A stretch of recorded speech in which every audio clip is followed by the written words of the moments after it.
And just like that, we are live, we are ripping, we are rolling. Welcome everybody, Tuesday. Getting Kyle here in studio. Okay, picture looks good. Can you guys see me? Can you hear me? Can you feel me? That was weird. All right, I'm gonna get Kyle here on the NECTR projector. Speaking of NECTR, boys are in the house. I forgot to reach out to you guys.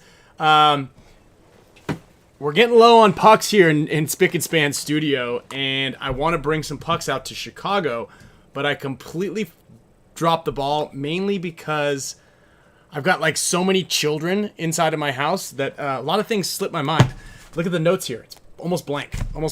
Anyway, jumping over to the NECTR projector. Shout out to those boys. Let's get Kyle Spicka on the horn. He is joining us live.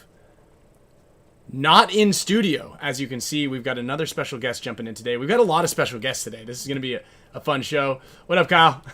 What up? All right. Can everybody hear him and see him? Give me a thumbs up or a hello or a check. All right, Jacob. Thank you guys very much. All right. So it is Tuesday. We are in event. It's not even event prep at this point in time. It is game on. I'm actually, as soon as this show ends, I'm going to pack all my luggage and my gear to head out there to Chicago. Team manager Eric Crandall, thank you for booking me. I know you're not watching this, but thank you for booking me the 6 a.m. flight out of San Diego so I can get there. 6 a.m. 6:20. So I have to leave the house at 4:45. Not because everybody else gets there before 1 p.m. Everybody else gets in at like 5, 6. Those guys get in at 11 p.m. I guess I just get in extremely early. I'm gonna make you really big here so it seems like you're sitting right next to me. Maybe he thought you wanted to go sightseeing. Maybe he thought I wanted to go sightseeing. That's right. So yeah, thank you very much, Eric Crandall, our team manager. I appreciate that. Dude, Kyle, by the way, you probably didn't want to come today. I know you said you're sick. You're not feeling well, but I think it was probably because you know how hot it's been in San Diego, and you couldn't bear being in the garage. I mean, I'm sorry, in the Spick and Span studio, Doghouse Studios, at this point in time. But I'll tell you what, two things. One, I don't think you're gonna be happy with either one of those. One, there's been the big pile of boxes that are over there. I mean, like of all the extra stuff. We had an air conditioning unit in there. Oh damn. Yeah, and I just brought. I've got like. Shout out to Ferdinand Piano and Medify Air because I've got like 4 of these Medify air purifiers in our house for the kids. Sloane's allergic to pretty much everything, I guess. So we've got one in her room, we got one in the boys' room, we got one in our room, one in the living room. Those have been the only fans that we've had during this heat wave are the Medify Air purifiers. Which is really funny. Oh, what up? Which is really funny, but I have one of those down here because I know that our next guest has got a big beard, and he could overheat at any minute. What up, dude? Yeah. What up, Maddie? Yeah. What up? Let me turn this up a little bit so you can hear him. Yeah, it's I'll tell you what, it's way nicer here than it is where I live in San Diego. That's for damn sure. How hot Bro, has it 105, been? 105. Right now. It's 105 now? No, today. So today was like 90. I didn't check at its hottest, but it was gonna be like 94. But the past 2 days, 105, dude, bro. No joke. I came home from practice. I got home. My flight was delayed. Got home at like 11:30. Mm-hmm. It was 88 degrees inside of our house. Yeah. Do you guys have AC here? No, we have no AC. See, we don't have AC. We live by the beach, man. What do we need AC for? Well, yeah, right. It's hot over here too. Yeah, dude. Well, I grew up in Claremont, which is close to here, and my parents didn't have AC until maybe 5 years ago. Right. Yeah. So I grew up without AC, but it really didn't. August was kind of the only time you would even sort of need it. You know. Right. But dude, we've had a cooker, and with that hot heat, I've been talking to a lot of people who've been practicing, the Omega guys in Orlando. The line fire that's headed towards Big Bear right now. I heard about that. Yeah. Running springs, all of San Bernardino. You can't even practice at SC Village. It's bad at ASG. Is your cabin in the way of that? Mandatory evacuation for my cabin. Tight. Hope you paid your insurance policy. I did. I almost upped the insurance policy this year. I was bro. like, I wonder if I should just up the fire insurance policy. Like, why not? It's like $400 a year to get like a couple $100,000 more bucks. And, if there's any issue, you call your boy Pate Smith. Let's go. Yeah, dude. Right? Property claims, bro. It's a That's what I'm specialty. Pate saying. Smith law, dude. I know. Yeah. But yeah, it's been hotter than hell. I mean, and everyone out here anyone that's listening or listens to this that's from the South is going to be like, dude, you guys are being giant wusses. Yeah, everybody in Arizona, we apologize for us Yeah. insulting you by saying That words 105 like is hot. 88 degrees Yeah. and 105 and things like that. Like, dude, it was in Phoenix. It was triple digits for like, I want to say it was over a month and a half. Since or something. March, Every I heard. day. Yeah, it was like since every day. March. Yeah. Dude. So, Yeah. wow. Yeah. Phoenix Heat. That's why that team, the name, I get it. Totally. It makes sense.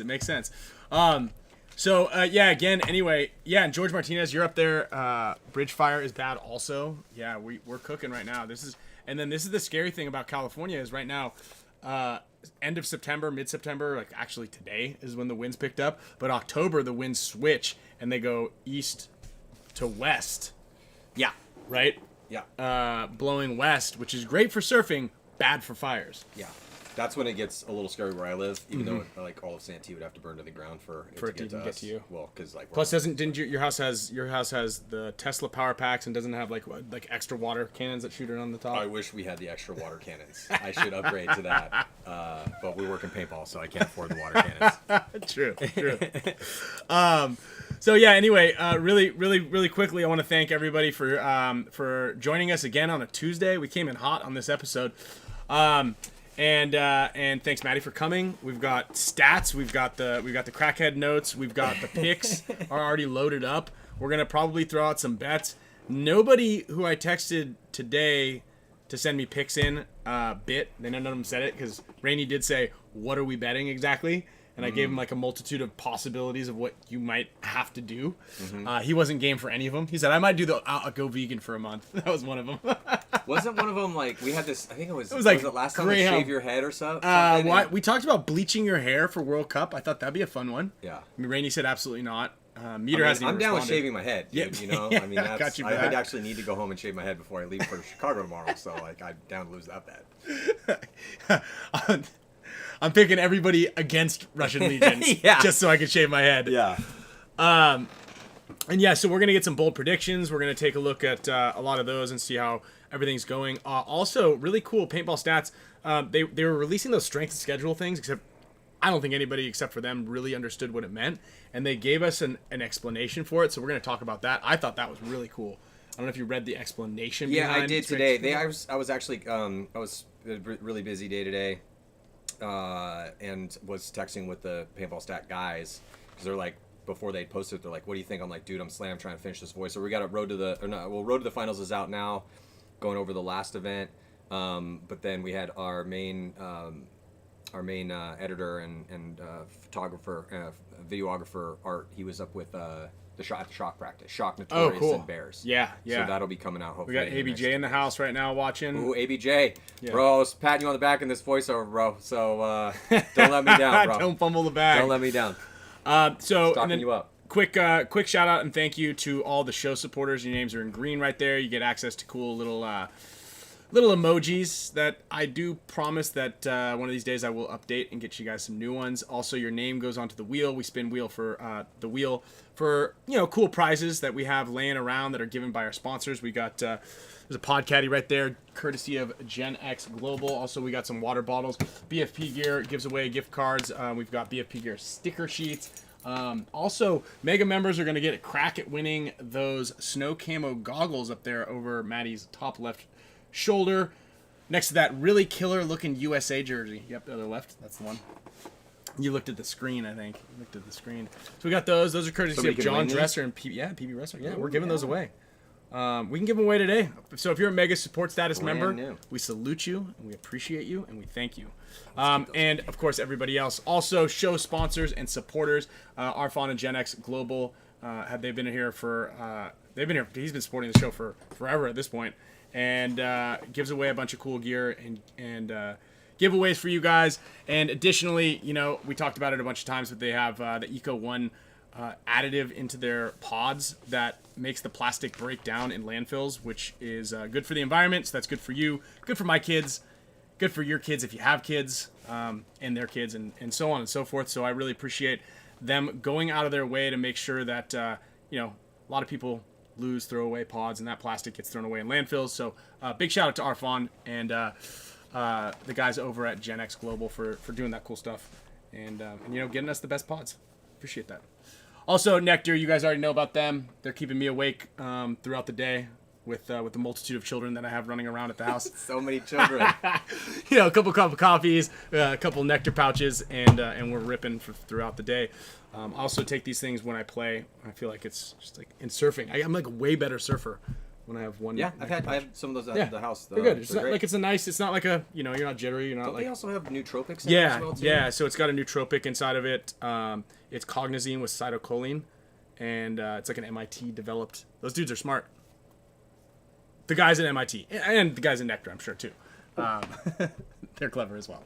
But I was talking about the MIT guys. And then yeah, BFP Gear and Junior. Thank you guys all for supporting it. They're going to be doing a little segment for Question of the Day from BFP Gear. So we've got Jonah Jamroz coming on to talk about Infamous, what's going on with them. We'll talk a little bit about that as well. So we got a fun, packed show. So Maddie, yeah. Yeah, no, I'm stoked, man. Event going down next weekend, and the Chicago event historically is incredibly difficult to win, and it's always a really fun one to watch. They're all fun, but you know, it's like in the beginning of the year, the story is, okay, all the moves happen in the off season, so first event's really fun to watch. So my hierarchy is Cup is the best, and then first of the year is super fascinating because how are all these new guys going to work, and you know, there's always crazy stuff that happens. But then Chicago is pretty close behind the first one because it kind of leads in. You know, we know the stories for the season, where kind of everyone sits, and then you know where all these fascinating stories are. So I well, also Chicago. just huge implications for the series. Yeah, it land in Chicago and that first round bye, and also the teams that could get relegated. Could get relegated. So, you know, like ABJ's listening, and Notorious though sitting at 18th, they're not that far ahead of Uprising and New York Extreme. So if you're down in the bottom of the, you know, so 20 pro teams, if you're down in that bottom, yeah, man, it gets really tense for the last two events because you do not want to get relegated down to the semi-pro division and have to either buy back in or fight through the semi-pro division because the semi-pro division is gnarly. So yeah, but well, yeah, I mean, New York Extreme is really not looking good. They're at 80 points right now. Is that right? Yeah. These are the points? Yeah. So, but you see 80 over there, then 127, 137, right? So Notorious is 10 points up over Uprising. Uprising just picked up Nate. So there's a lot. And Uprising is like, I think they're like at least a 3-on-1 team at that last event, and they just were like. So we could go through some numbers, but let's just tell. Or me, one of the most captivating stories in paintball is what's happening down at the bottom because. It is so harsh to get relegated, man. I mean, that crushes a pro paintball dream. It, you know, it's a fascinating part of the overall pro paintball story. And right now, with 2 more events to go, you have Extreme, Uprising, Notorious, maybe Kings on the bubble. I don't think Diesel's going to be on the bubble. Maybe though, 192. It really depends. I think we're still doing double points for Cup. So, you know, what happens down from I'd say a Diesel down. That is a really compelling and scary story for those guys, you know. And but so with New York Extreme, if we start at the very bottom, so New York Extreme had a lot of their starters hurt throughout the year, so they're back at full strength. From what I've been hearing, and they were a top 4 team at one point last year. They are also they're familiar with this specific situation because a couple years ago they were facing relegation, and then that's when they started to do better. And then they were decent last year, top 4 team, and then they've struggled this year because they had lost a lot of starters.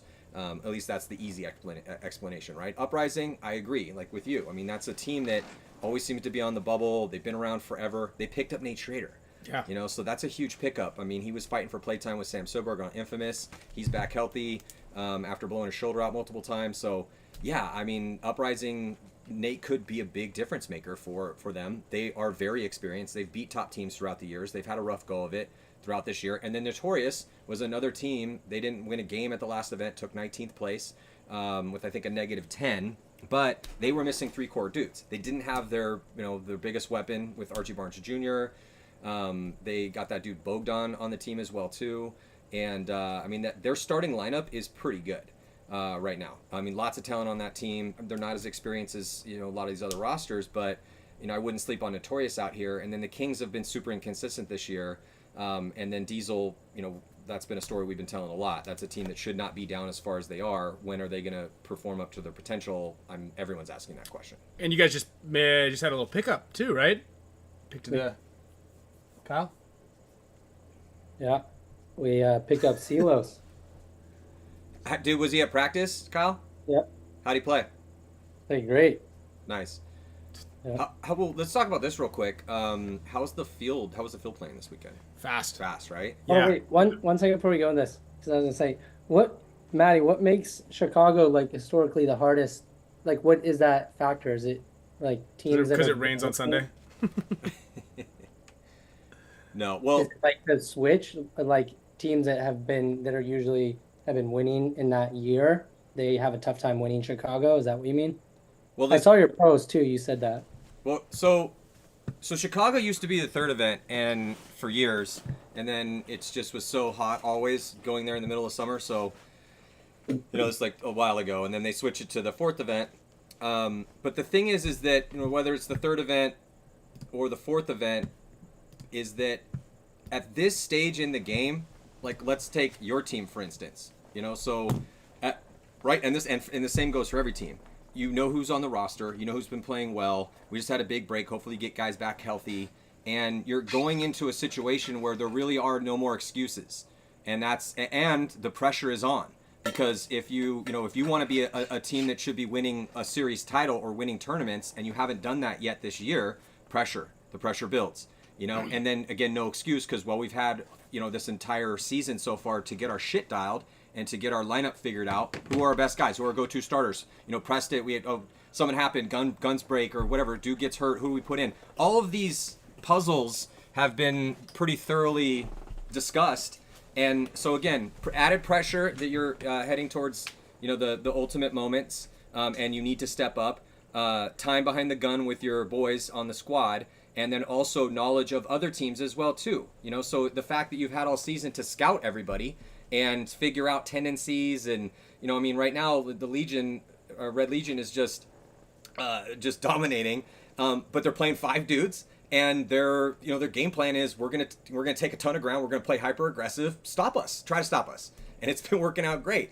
We'll talk about Legion in a little bit, but they have a crazy stat. Legion has only lost 2 games all year. Both of those losses were at the first event. And both of those losses came to San Diego Dynasty against San Diego Dynasty. Go. So they've won. There's your answer, Billy Casey. So they've won every single game for 2 events, and the rest of the league. And then if we go all the way back to 3 events now, the rest of the league is 0-18, -47 against Legion, other than Dynasty. That's a ass whooping, dude. Yeah. That's dominance. So, but again, we've had all year to watch every single point that Legion's played, figure their tendencies out, figure what they're doing, try to beat it. So add in all those elements, and that's what makes Chicago an incredibly difficult event to win. Is that answer sufficient for you? That was a pretty solid Love that answer. Yeah. All right, so the field. Yeah, so I mean, I think it's gonna play fast, and I just saw Rye Guy chime in there as well. He was at the Russian Legion practice. I mean, I see, and I think Kyle, you wrote it in our little group chat earlier. It was like Malloy, Kirill, J-Rab sitting in the pocket with. No, I said Sergey, Kirill, and J-Rab shooting off the right. Right. And then Malloy and Karsla just running in the corner, shooting back. 2 kills off the break. 2 kills off the break, running straight into the snake. The biggest, the scariest thing to me on this field is, and I did a handful of team breakdowns, and that had pretty good reception on it. So some of the teams said that they went out in practice and they were kind of whooping up and holding their own a little bit better than they normally do. So I feel like some of the game plans that we come up with were honestly, snake till you break. You go into that thing as much as you can. Yeah. There's really not a lot of spots. There's a couple spots that can slow the snake down or stop the guy crawling around that thing. But if he makes it around that thing and you're not in one of those 2 spots that are not that fantastic to begin with, he's on your side of the field if you're not in there with him. Yeah, because I was up at the ASG last weekend Okay. and watched it being played. Was seeing if the trends, because when you're watching division, even good divisional players, you don't know if the trends are going to continue when you see the pros take the field. But everyone that I've been talking to, the snake is it's a very potent snake. If the dude gets into snake 1, you might as well just assume he's in snake 3. There's not a lot of stuff you can do. Like you said, you can kind of slow him down, but you have to win that battle. But then the other side, the D side, the D snake side, there's snakes on both sides. But that D side snake, also tons of points are being won from that side. Decent amount of closes through the middle. We saw some big moves through the middle to close once the gun shift. And then it was kind of a bloodbath on the break all day long. And that's the other thing is that Dorito side snake, there's only one guy that can see it if you're not in there with him. And that guy is like extremely exposed from everybody who's out on the wide, So like there's not a lot that you can do. I saw a lot of people getting bunkered. I mean, I got bunkered out of the snake corner, I think 4 times. The snake corner. The snake corner. Yeah. Well, I had a guy in the snake, and we had 4 guys alive at one point in time. And I'm like, all right, Marcelo, it's kill 1, 44. Ah, like, what the fuck, And it's like we've got like, and it like I said, 3 or 4 times it happened and I saw we did it to them too. Yeah. It was like, I think Revo ran into the snake one time and shot a guy off the break and then just got up and started running. It's just like it's one of those fields and you're gonna see it a lot. I'll ask you guys this question because you got a lot of you were actually playing it. But so at the last event, so we're about to. I don't know if you racked up Jonah's move. But after going through kind of all the moves that happened on Sunday and waiting, how potent was the move itself? What was the results of the move in the situation? It's kind of one of those things, So it's just there's a lot of. So whatever, we could talk about this thoroughly when we get him on. But my question is this: how many big? I think we're going to see more dynamic moves and more finishes being pulled off in drastic fashion than we did at the last event. The last event had, there was bunkering moves that were happening. That you get to that brick, and then those guys would kind of trade out mostly. Or a guy would move from the brick, he'd look inside, he'd get a couple kills there. Not really finishing, he'd get caught, a couple times. But and then the middle had, there was some stuff in that middle, but that, castle, as we were calling it, was pretty treacherous. But the way that this one was playing with the snake on both sides and that middle, and then the gun starting to shift, and then a lot of times guys are losing, they're losing the D side, or they're losing the snake side, so they have to push the D side, and then a big crazy move would come through the middle. I think that for everyone out there that's going to watch this event, you're going to see a lot of really fun moves happen, and I think for people that are playing it, the people that are looking for that, like it could be fireworks. Yeah, I think we could be set up for kind of a firework packed show. There were so many like. Yeah, it can be one through the middle on the snake side. It can be one through the middle on the Dorito side. It can be one through either tapes. And then there's like a chess match going on between, 2 or 3 people in that pocket off the break, too. So it's like there's a whole strategy. I feel like even to your breakout of where the guns are set up. Yep. You can bait guys. You can use a lot of deception off the break. So that'll be pretty interesting. And then I also feel like even some of the low body stuff, it really slowed down also.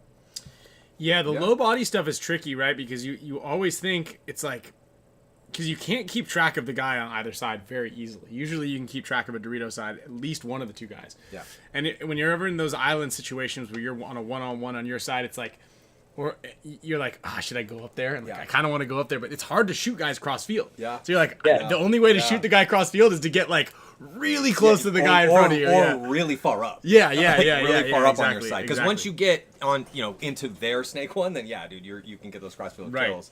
But some of those Doritos, like you can dig into those things. Yeah. But D, what was it? D2 more than.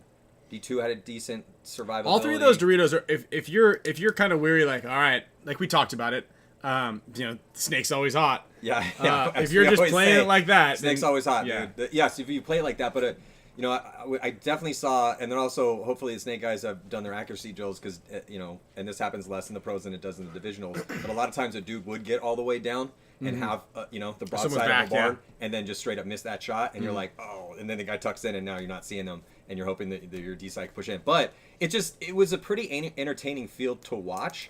And I'm pretty excited about how it's going to play out. It's probably, I think we're going to see a lot of points.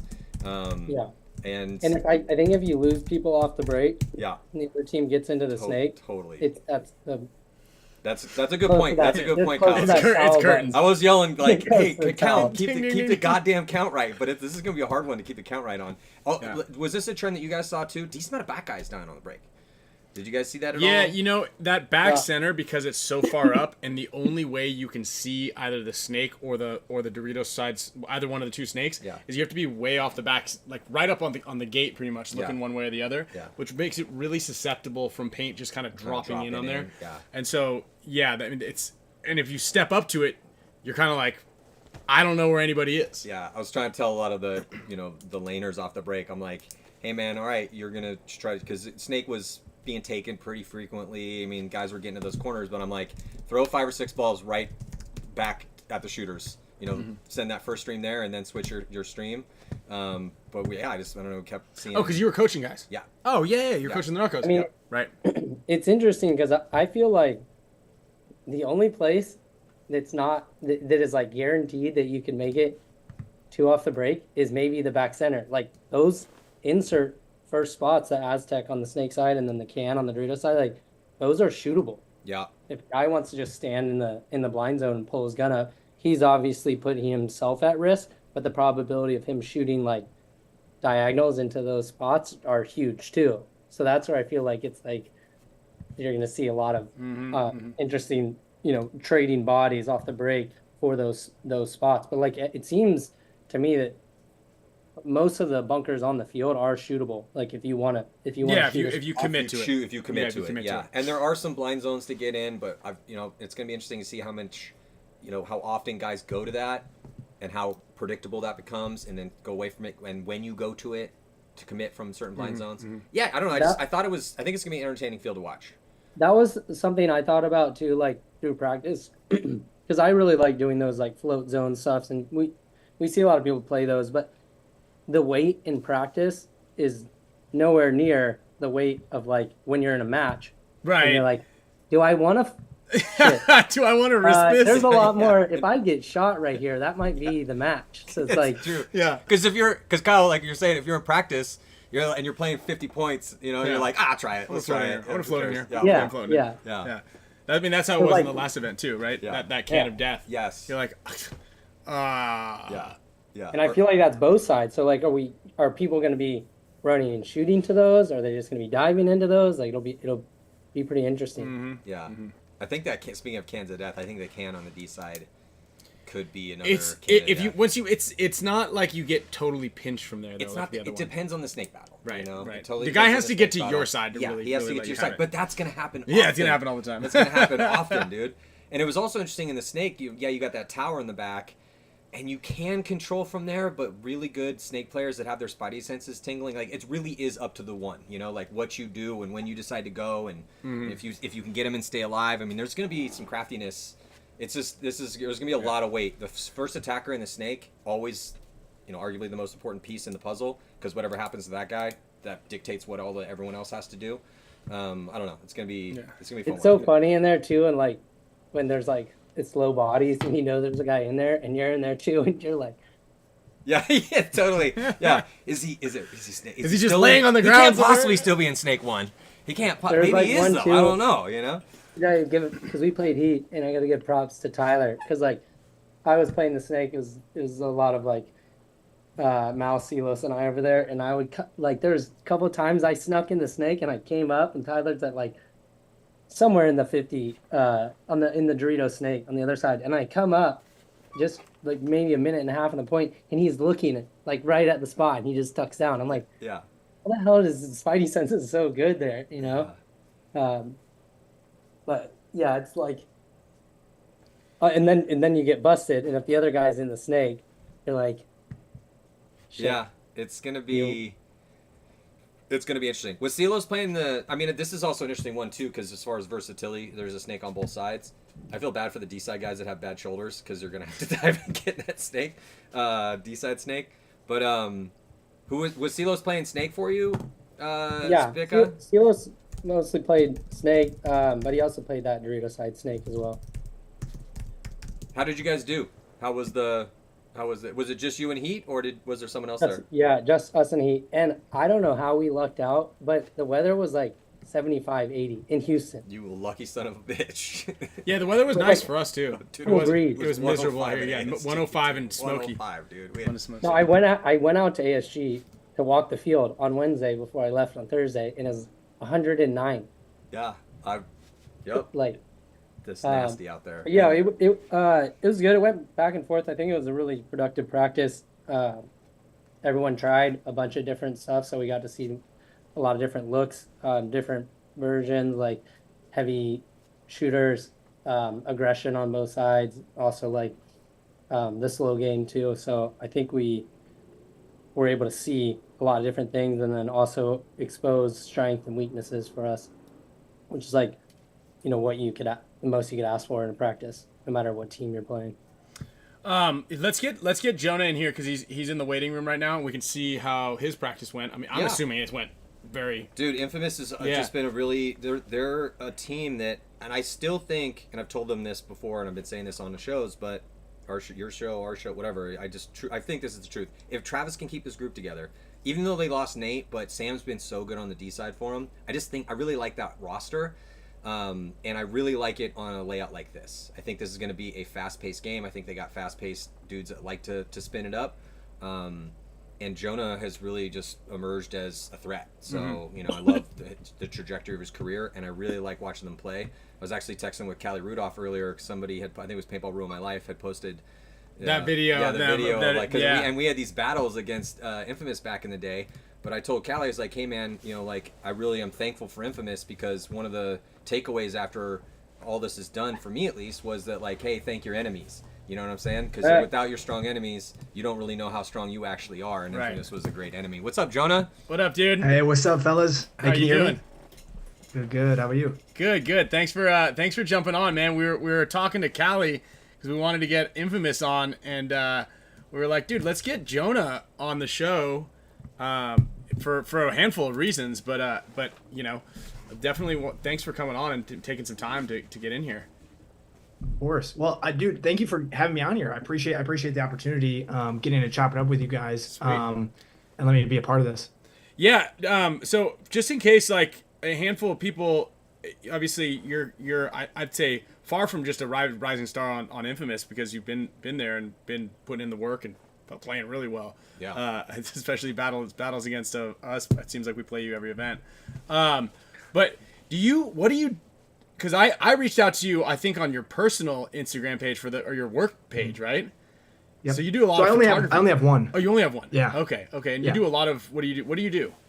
Outside. So of paper? I'm a videographer for a company called First Form. It's like a fitness nutrition company based out of like St. Louis, Missouri. And I've been doing like photography and just different video work for like most of my life. I've done a little bit of like photography like in high school, and then I actually went to college, and like I was originally wanting to go into like computer software engineering, but which is something completely different.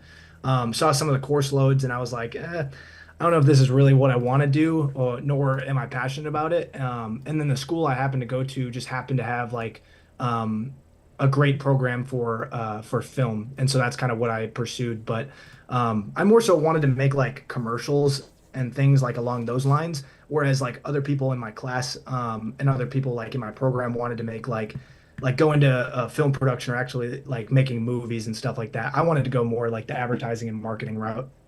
That's sweet. That's actually really cool. Yeah. A lot of people want to do. Yeah, you think first thing you think of is like, oh, I want to be Quentin Tarantino. Yeah, I want to direct movies. I want to shoot movies. I want to do like all that stuff. But the marketing aspect of it is really cool, because then you get to. I think it's equally as creative in a lot of this stuff.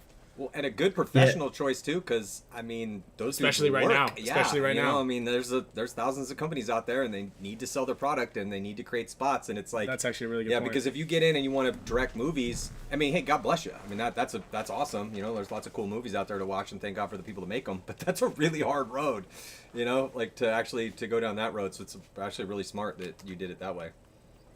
Yeah, 100%. And like, I mean, like what you said, just touching on it. I mean, with social media being such a big avenue and something that like all these companies are trying to figure out how to incorporate like their business strategy to social media.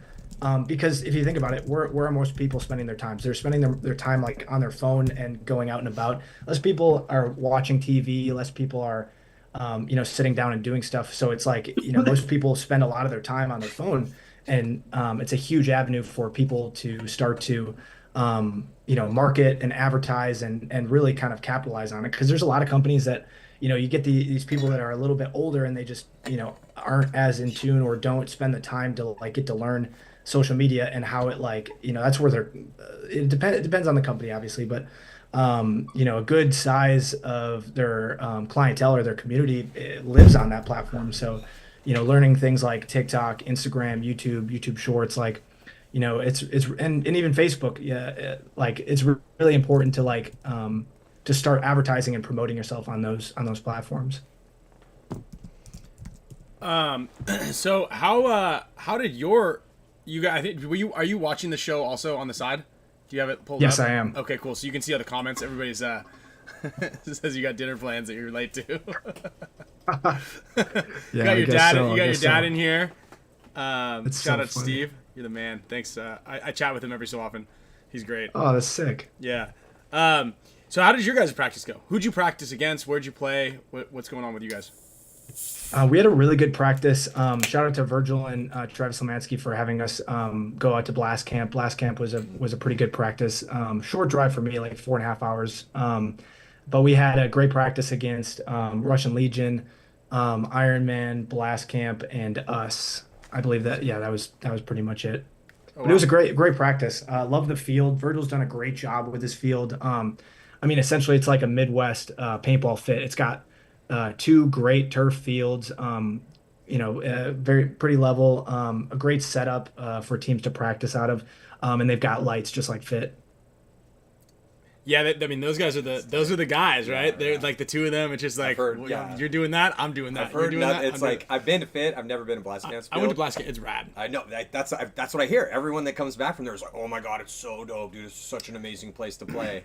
So that's awesome, man. I mean, facilities are important. I mean, I'm glad we still have it's on like an old missile base. Yeah, no, that really? Yeah, it's like a legit like it's, I think it's the Nike missile base or something like that. Nike has missile bases now. Not the shoe Nike, but something along those lines. I was like, damn, we're getting into everything now, bro. I don't know what the relationship is there, but it's like on a missile base and there's like old buildings and stuff. And when we were there, we're like, oh, dude, Jackson, you ever climbed to the top of that? He's like, nah. I'm like, you guys had this field for a while, like since you were a little kid? Yeah, you've never climbed to the top of that missile silo? And he's like, no. I'm like, dude, grow up. Or the opposite. So how was it playing for you guys? Because Jonah, first of all, man, I just love how you've progressed in your career. You are become a you have become a massive threat. So, and it's been fun to watch you play because you're aggressive and you've started to make some really smart decisions. I mean, the knock on young aggressive front dudes, it's like a paintball cliche, but it's like, oh yeah, he gets to that spot, might as well just let him start there, but then they make dumb decisions once they're there. And it's like you have over the past couple seasons you make really intelligent decisions on the attack, and that's kind of the bar for elite performance that's needed to get a team to win. And you can't overstate the importance of the first attacker. Whether it's D-side, snake side typically a little bit more important, but whatever happens to that guy, if he does his job, does well, and is in a really good spot, hopefully gets a kill, maybe trades out, whatever, like however that guy's doing affects everybody else. That's gonna, if that guy dies, the 2 now has to get in the mix, or he has to decide what he's gonna do, and it sends ripples. So, and then with Infamous, you guys have threats across the board. Yeah, you lose Nate to Uprising, but Sam has been playing lights out, so there's lots of opportunities for Travis or options for him as far as attackers. I think this could be a really good field for you guys. So kind of talk to me about how it went for you guys out there and how you're feeling. Well, first of all, thank you, Maddie, for the kind words. I appreciate that. You deserve that it. means a lot. Well, thank you. I mean, I've really been blessed with having some great mentors, like on and off the field, and they've been, you guys know who you are, and I really want to thank you. They've been helpful in showing me kind of being mentors along this process, and I've been able to learn from some pretty incredible people. But I think as far as the players on our team, completely agree. I think we've got some great threats. And I think like the roster that we have right now is pretty strong coming into this event. Now, a little bit smaller, coming into this event as opposed to like the last couple events due to a couple of injuries and Callie's got a baby on the way, which is exciting. I think we're sitting at right around seven dudes. So Callie's not going to be there either. Oh, Callie won't be there. No. Oh wow. So no Callie, no Zach. He had back surgery. Is Brussel back okay? Yeah, Tim's good. Okay, cool. So we got you, Brussel back, and Sam. Everyone else all right? As I believe so. Yeah, we got Andy. Andy's good. Is Travis suiting up? Yeah. Okay. Because we did see that video. You can play home, dude. Like Travis is a hell of a shot on the break, bro. Probably still got it a little bit. Yeah, that's what you need on this field. Yeah. We'll get you a kill on the break. Exactly. I mean, like what you guys were talking about earlier, though. Like when it comes to like this field layout specifically, just those off to break shots. Like if you can hit those, it can drastically change the way the game plays. I mean, that's already common knowledge, but I mean, especially on this layout. Yeah, that's for sure. Sorry, I was reading this thing. There's like this stupid emoji in the way, and I couldn't read. Yeah, what can it was we saying. move that thing? No, you can't. Like I don't know how to get rid of these things unless you make it bigger. Sorry, we're technical little things. Like I can't read all the comments until they get pushed up a couple because there's this like gigantic emoji sitting like at the last 3 words of every line. Right now, it's a big ass heart. I'm like, so yeah. So I'm like, I see it. I was like reading that right yeah. then, and I was like, oh yeah, sorry. There we go. See, there we go. Yeah. Kyle, just keep texting every time someone else does. Move things up. Oh, we got Pate Smith also wants to come in too. We got a star-studded lineup here today. I just saw his name in there. Dude, you're I guess I'm just naive to this. Have you ever been up in the booth with Maddie? Have you ever done any of the commentating with Maddie? I have not. So no. Dude, you're very well spoken, and I feel like I'm talking to like a politician right now. You're like, well, first of all, in a good way, Joe. No, in a good way, yeah. In a or no, bad maybe way. it's It means you're eloquent. Or like, yes. Thank you. I wasn't saying you're a sleazeball. No, it's like the first thing you're like, all right, well, thank you very much for the question, Maddie. Well, first I need to thank everybody. We got the great team. Like, dude, you're hitting every single bullet point, and it's like, it's cool too because, you know, a lot of times people don't understand like that part of like everything that goes on to make your team or you or everybody, the camp behind it, like everything's so successful. And then I've talked about it a multitude of times. We were just talking about it last weekend about how you need to have like players like you who are willing and able, competent enough to be able to thank like the field owner for allowing them to come and play and practice against you guys, so that more field owners are happy to like have players like us come to their field rather than just kind of like, you know, oh yeah, we had a good practice.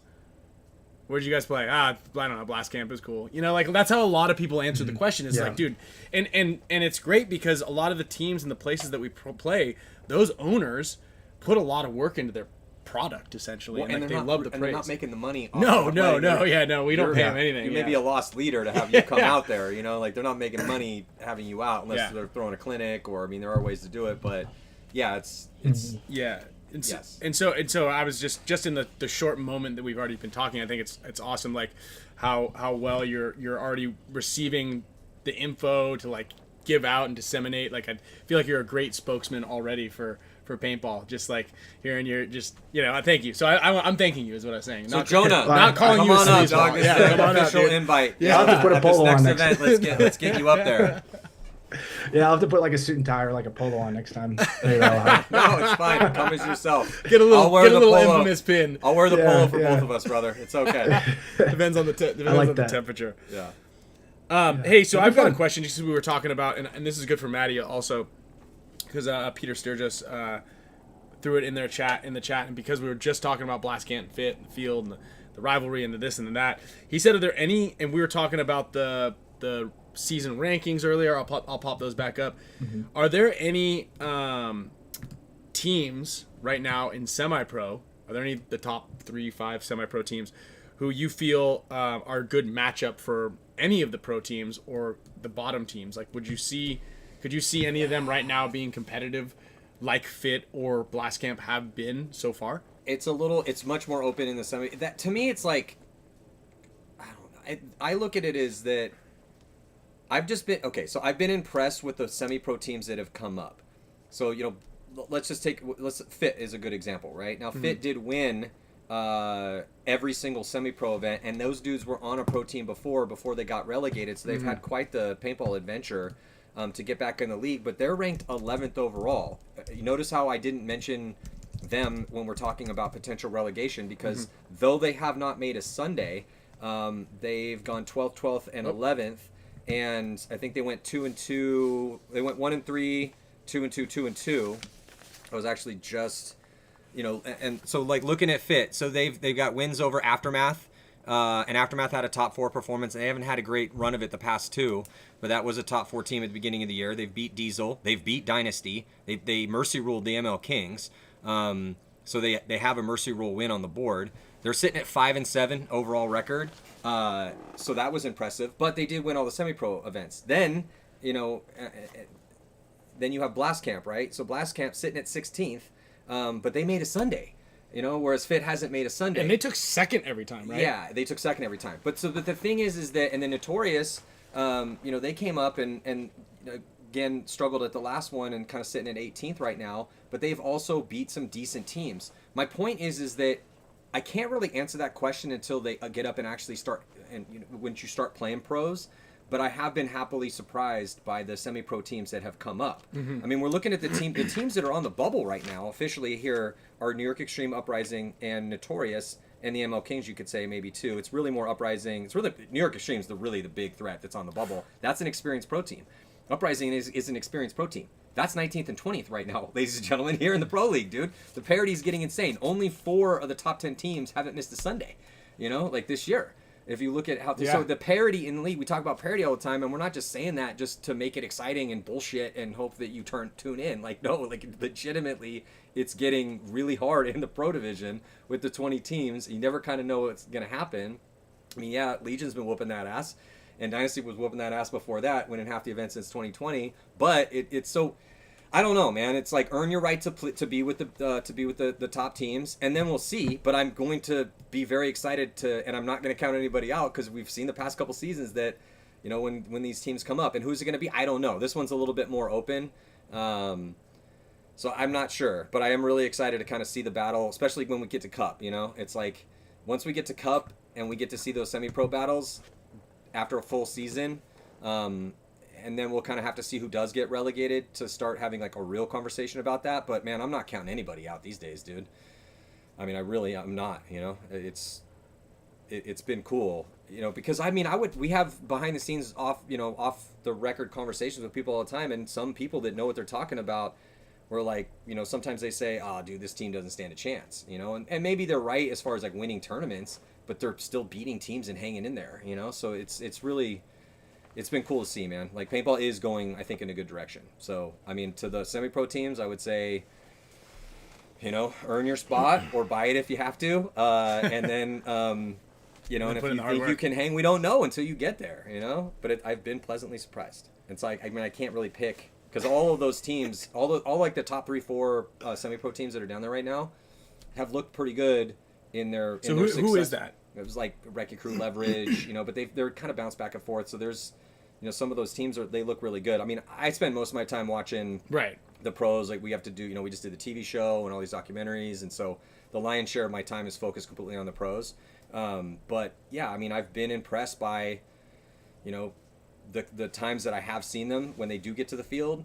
And also the thing too is that I hear through the grapevine about good players and good teams before I actually get to see them for a decent period of time. And I mean, I've been hearing about Wrecking Crew for a couple years now. Yeah, So- it's Leverage, Royal City, Sea Dogs, Yeah, the Sea Dogs. TJ Bastards, and then New York Wrecking Crew. Yeah, Leverage has looked. So we got done with Texas. Leverage had looked pretty good. I mean, yeah, but it's so tough to tell, dude. It's like until you actually get to the pro league, and then we'll see who you can get too. Like, are you keeping your boys together? Are you gonna try to do you have money? Like what are we talking about here? Money. Who's you gonna get a pro coach? I don't know. There's a lot. There's kind of there's a lot there. So.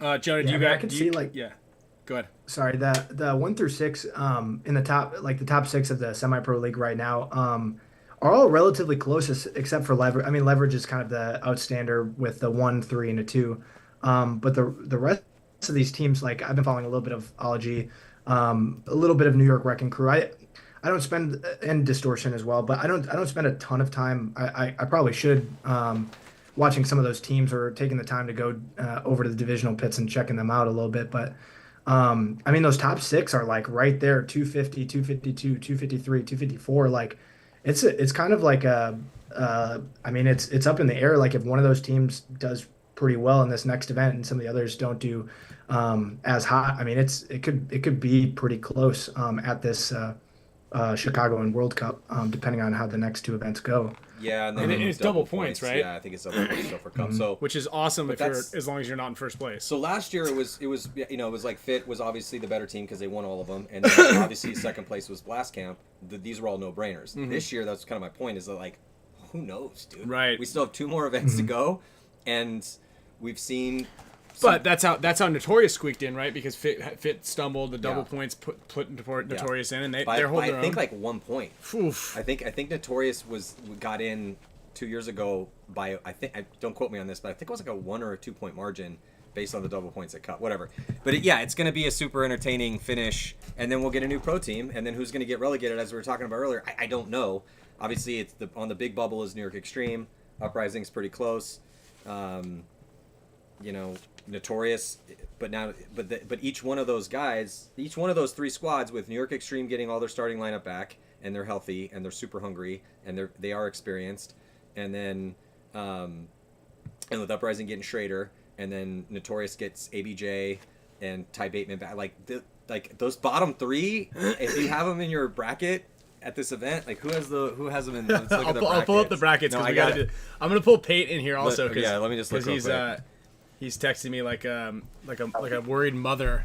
So if I were out late. So for Notorious, it's X Factor, Impact, Aftermath, Diesel. Dude, that's a pretty nasty bracket. That's a nasty bracket. And then Uprising has Heat, Damage, Bears, Blast Camp. Bears just got him in as a coach, and Bears picked up Hugo. And Hugo, right? Yeah. So we're gonna change the view here. We got Pate in. What up? In. Hold on, wait, whoops. What up? Oh boy. What's up, Pate? Pate, how you doing? What up? Doing good. What a day. God, I've been dealing with nobody cool, bunch of accountants that can think of anything that sucks more. What was the word that you that. used today? What was your word of the day? I don't know what. Sloshenbergen? Jen? I don't think that was mine. No, it was. It Dude, was some sort of legal I want term. to say, subrogation. That's what I just said. That's not what you said. That's not what you said. You said it. Kyle and German. Ryan and I have a sick group chat where it's mostly just me sending videos of me snap shooting in a mirror and then critiquing it. This thing really gets popping late in the evenings when it's just like probably me and Ryan dealing with kids and Kyle. But yeah, that's mostly what's in there. I want to thank Ryan though for hooking me up with this sick ring light so that I don't have to balance my phone. Yeah, when I usually come he's on laying there. on his back on his bed, holding the phone crooked, and we're like, dude, what's going on? He's got like one of those. He's got like 2 Stanley cups filled with God knows what. And Dude, Element T Grandpappy's package. juice. yeah, Grandpappy's juice. Oh yeah, Ryan. And then Ryan also he sent me this book, Good to Great. Are you guys familiar with this? And I was like, wow, that's really nice. And then 3 days later, I got a $93 invoice from him. So I was like, man, that's kind of weird. For his life coaching expertise. Yeah. And then he signed the inside, Ryan Greenspan, don't give people my phone number. And I was like, okay. Oh man. I just Instagram your number actually. Like Yeah, a couple I know, hours ago, I bro. know. Just- Someone. I think it was Oliver back in the day. He put it on PB Nation or something like that. It was on there for a little bit, and I got like, I mean, I still get calls once or twice a week from somebody with a very thick accent trying to sell me medication. Yeah. I get Yeah, and I'm That's- like, I've that's never probably my bought relatives. dude. Today happened today. Did they want your social security number, your mother's maiden I think name? they've already got it. Yeah, actually, I almost got scammed this last week. I left my Apple Watch in my rental car in Paris, and I was like, oh. So I went back to the rental car agency the next morning, and I was like, hey, look, got my Find My app iPhone. Like, hey, my watch is in the car. left it in the car. They're like, oh, blue BMW. I was like, that's me. Apple Watch. I'm like, that's me. And they're like, okay, I think it's in the back. They walk to the back. They're like, oh, no Apple Watch. I go, well, that's me though. That was the blue BMW with the Apple Watch. They're like, God, we can't find it. I go, look, it's in the car. I think this is the app. Yeah. And they're like, all right. So they call the car and they're like, nah, I can't find it. I go, it's in the door. And they say something in French and they're like, it's not in the door. I go, can I go out there and look? They're like, no, sorry, it's impossible. I go, Yeah, it's impossible. I Hold was on. like, where's the impossible? The impossible. it's in the door. Like, and so they just were like, hey, there's an Apple Watch in the door. You should jack that thing. And so anyway, I put it on Twitter because that's where people go to complain about things in the public.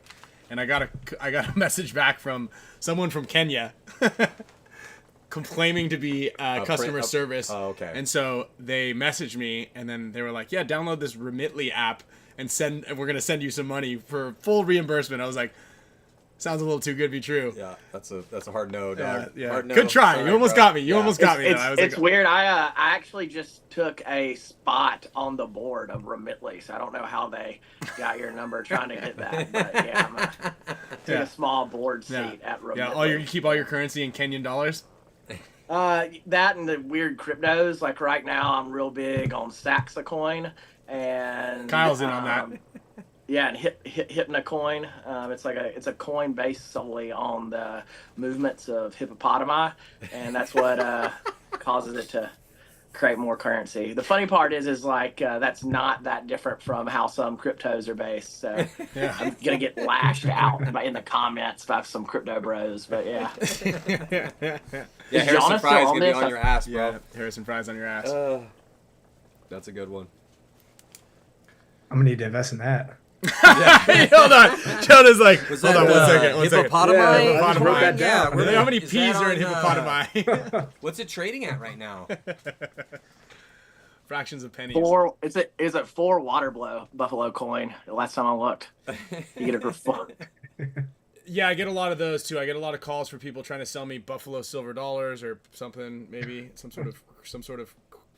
What, you Whoa, tell me about dude, you don't No, I invest was in. gonna say, you but at don't- least silver. But I'm not buying anything from anyone that ever texts me about anything that I don't know. Period. Like I'm Yeah. not clicking on any links. If I'm I not click on a expecting lot of email, links. I'm not Admittedly, I clicking click any on of that. a lot of Hell links. no.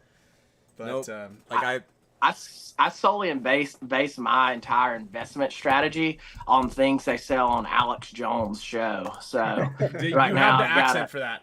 Yeah, yes, Yeah, for sure. That's you have the yeah. accent. Yeah, you got the gravelly voice and the accent. You know, it's not quite Alex Jones's accent, but I mean, if you started screaming, I bet you could probably do a pretty good Alex Jones impersonation. I am almost positive I could. Yeah. Alex Jones, so many things right, but man, one so absolutely wrong. Yeah, that's the one. Like that a does $1 it. billion lawsuit. Dude, you need to get a piece of that. Hey, let's jump back into the Windy City here in the NXL thing, and then we'll bounce around a little bit more. Should we talk brackets or you want to go schedule? Let's do go both. scratch. We could do Let's do. both. It's kind of the same can same do sort of both. thing. Okay, let's do brackets because you know the brackets. Well, I have the brackets. You got the schedule. What's the bracket of death? That's a great question. Well, we'll throw it to the chat, and we'll throw it to please. and to everyone we got on the stream. And I'll pull up the brackets and put it in there. 'Cause Okay. that's one thing I did not. So I'll just read off the brackets real quick, and then we'll start arguing. Bracket 1, Legion, who's been whooping everyone's ass. Hurricanes, who are due. Revo, who's been pretty consistent. Ironman, very inconsistent, a 3rd place. And then a dead last. And then New York Extreme, who's probably going to be the hungriest team at this event. That's bracket 1. 2, bracket B. Should we talk about that one right now? Sure. Just kinda like Well, I just wanted to read them off real Sorry, quick. okay, yeah, then and we then get- we let me can get the argue schedule, about let me what, get the because the question was, what's the bracket of death? Okay. Bracket 2, Heat, Do, 2nd overall. Damage, Do, won 2 events not too long ago in a row. Bears, got him in, got Hugo. Made 2 Sundays. Blast Camp has been hanging in there. And then Uprising picked up Nate Schrader. And they're sitting at the last in that tier. And they love to play, the spoiler. Next up, you got C, X Factor.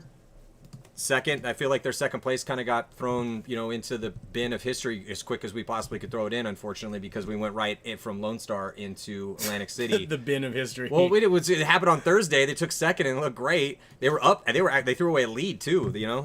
So they were up. That's right. I actually forgot about that completely. That's what I'm saying. And then the roster's badass. So I had Meter on our show. Go check that out on MajorLeaguePaintball.com. Saw that on their YouTube. Trying to talk about that. Impact sitting at second tier. That's scary. Aftermath due fourth at the first event. Not good since then. They were grinding in 105-degree weather this past weekend after everyone left. Diesel due. Notorious got their starters back. That's C. That could be it, man. I don't know. We'll see. And then Dynasty. Ooh, we don't really need to sing their praises anymore because Jesus Christ, best team ever. And then we got Aftershock coming off of second place. They've only been getting better. PB Fits, hanging in there. We talked about Fit earlier. Infamous. We got Jonah here. And then ML Kings. Damn, that's our bracket? Is it? Yeah, shit. I don't think your I don't know. The way I look, just real quick, I go back C or D. Before we throw it to the to the group here, I kind of, knowing that the top teams are top teams for a reason, and then mid-tier teams, et cetera, all the way down. So when I look at bracket strength, I immediately go to the bottom and go, who would I want to play the least? So at the bottom of the brackets, A is New York Extreme, Uprising, Notorious, and ML Kings, and then I just kind of go up from there.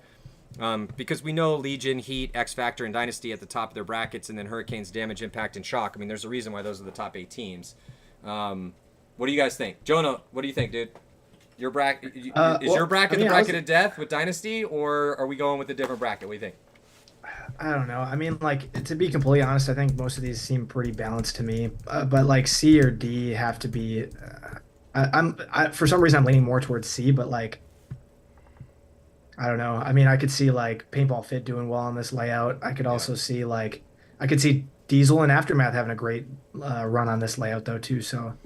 I don't know. The one thing I feel about just jumping in on that Aftermath, I just feel like they don't have the offense in this field, because we were talking about it. We're like, how is Fit going to play us? Should we try to do some slow points to feel?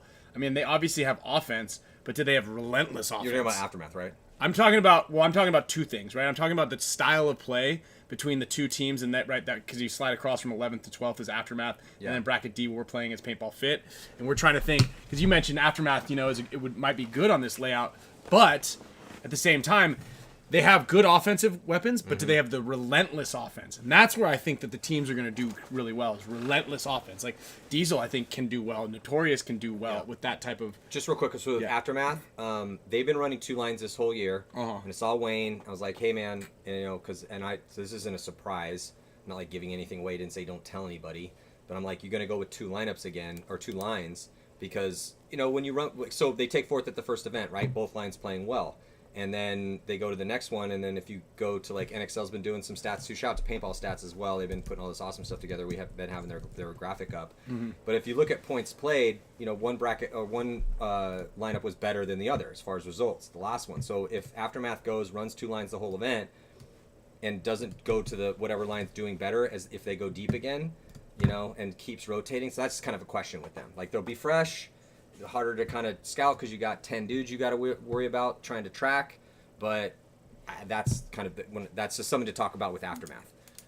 Who was the second team in the Dynasty bracket? Shock, Dynasty, Shock, Fit, Infamous, and Kings. So that's a tough one too. Yeah. If you're saying what is going to be, I think, the closest, absolute, every single team, probably except ML Kings in that, and they still, have some surprises. I mean, that's a hell of a bracket. I mean, look who the other teams beat this year. Yeah. And you're right, Jonah. They are really balanced, and I think Bobby Kramer just said the same thing. Is the whole league's so good, and Maddie, you've said it every single time we have you. You say it all the time. Everybody's so good right now, and the level of play is so high. Obviously, the level of play in 2004, 2006 was extremely high in the NPPL, PSP. But outside of the NXL. So anybody who's watching then, please, bro, you were out there playing nobodies, cashing $50,000 checks. Dog, don't even start that argument. so all of those wins do count for the overall total win count. So they do, but like barely. You know, but that was do. a very difficult time as well. Those Dynasty Brimstone smoke matches. That's what I'm talking about. No, Right there, you That's played what I'm talking about. Naughty Dogs and Tauntauns, and that was it. And everyone else, No, they all had the other strange- tier, they had the studs strange. were all over playing with our in our squad. So anyway, back to this bracket. Anyway. Very similar set like talent level in the league right now than it was back in the early 2000s. Totally, dude, totally. But no, well, look, ML Kings are. Let me get my stats on ML Kings real quick. So ML Kings, sitting at 17th, and I haven't talked to Kyle Barry yet or Charlie, but I don't know if they picked anyone up or how much training they've been doing. I know a little bit more about New York Extreme Uprising and Notorious as far as where we stand right now. I'll talk to those guys on Thursday. But they went 1-3 at the last event, but they've gone 19th, 10th was their best one at the second event, and then 15th. They definitely still have some threats. Donaldson's a threat. Barry's a threat. I mean, they have some threats, you know. So, and they are potentially due. It's just kind of tough as far as when we're looking at, you know, the other bottom teams in in these brackets, because Extreme again back at full strength, very experienced squad. Uprising, that's an experienced squad too, and then Notorious. And somebody said in the chat, I couldn't see who it was, but they said Notorious with a full roster is no joke. If you pull up Notorious's roster, it's a pretty good roster, dude. Like it's anyway. So, but I think that look, it's always going to be hard, but having Diesel continually down in that tier 4, Kyle, every time I see Diesel down in a bracket, I'm like, oh, that's a scary bracket to be in. Cause if this that's what I think every time. Because if this is the event that they step up, it's like, you know, I remember there was and I'm Smotroff, I'm not picking on you, but we were at a 10-man event, and it was mostly Hyperball, and it was, God rest him on Trust or Soul, but they had him playing on the 10-man, and Smotroff had like 5 or 6 bad games in a row, and I was like, dude, Smotroff's playing catch out there, dude. And he's like, yeah, but it's tough. He's like, you know, after game 3, we're like, Smotroff can't have 4 bad games in a row. It's Smotroff, and then he has another bad game. We're like, he can't have 5 bad games in a row. So it's like, we're kind of there with Diesel. You know, it's like, they can't possibly go out and not show up here at this event. And they're going to show up eventually. Look at that roster. They're going to hit. So when I see Diesel still in tier 4, that's why I look at C and go, okay, Notorious is back at full strength. Diesel's Diesel.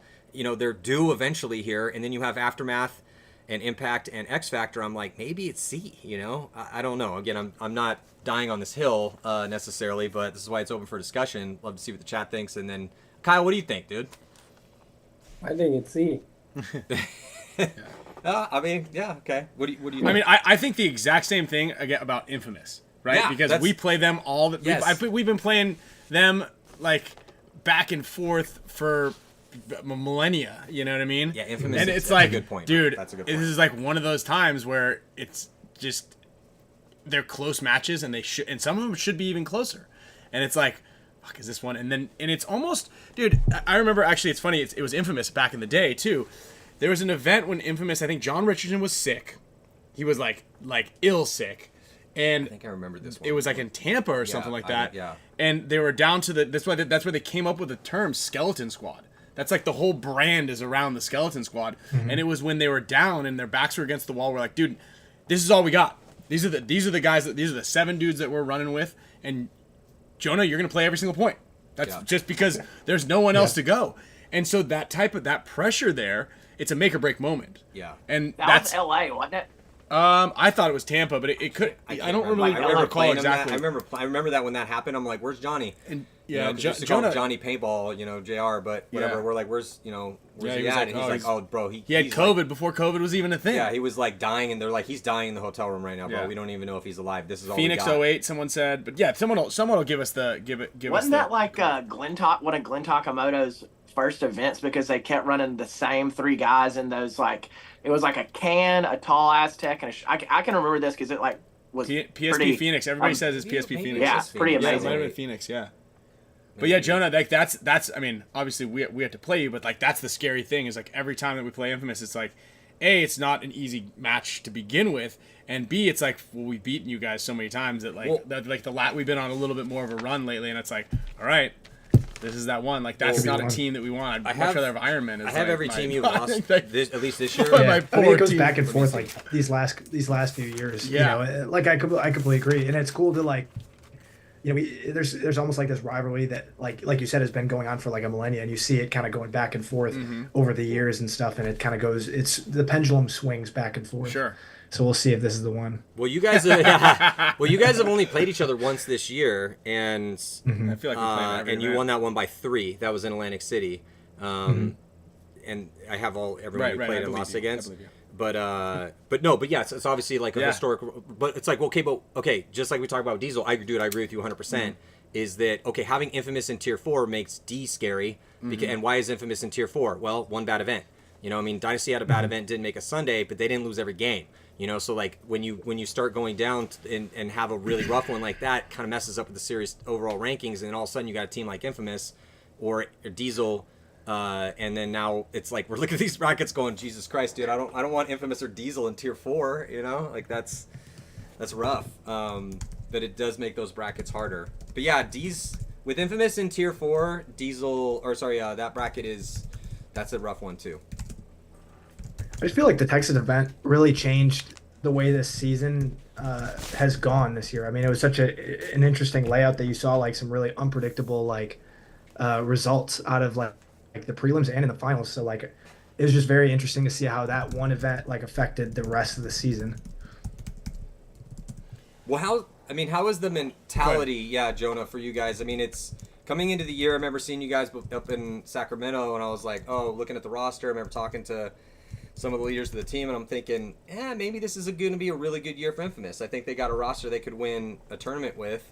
They have, I always say threats and vets, right? Okay, you got the vets.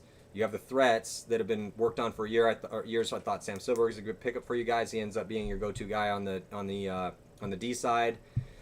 Obviously, the injury to Patient now, and then Callie not being there, that's a super solid 2-3 off the field, and Patient's been great, So, but how is this is a question for you. How's the mentality on the team, knowing that you guys did have one abysmal tournament, but then you bounce back and make a Sunday, and you were the hero, actually, in a last-second push where you got that 3-pack of kills.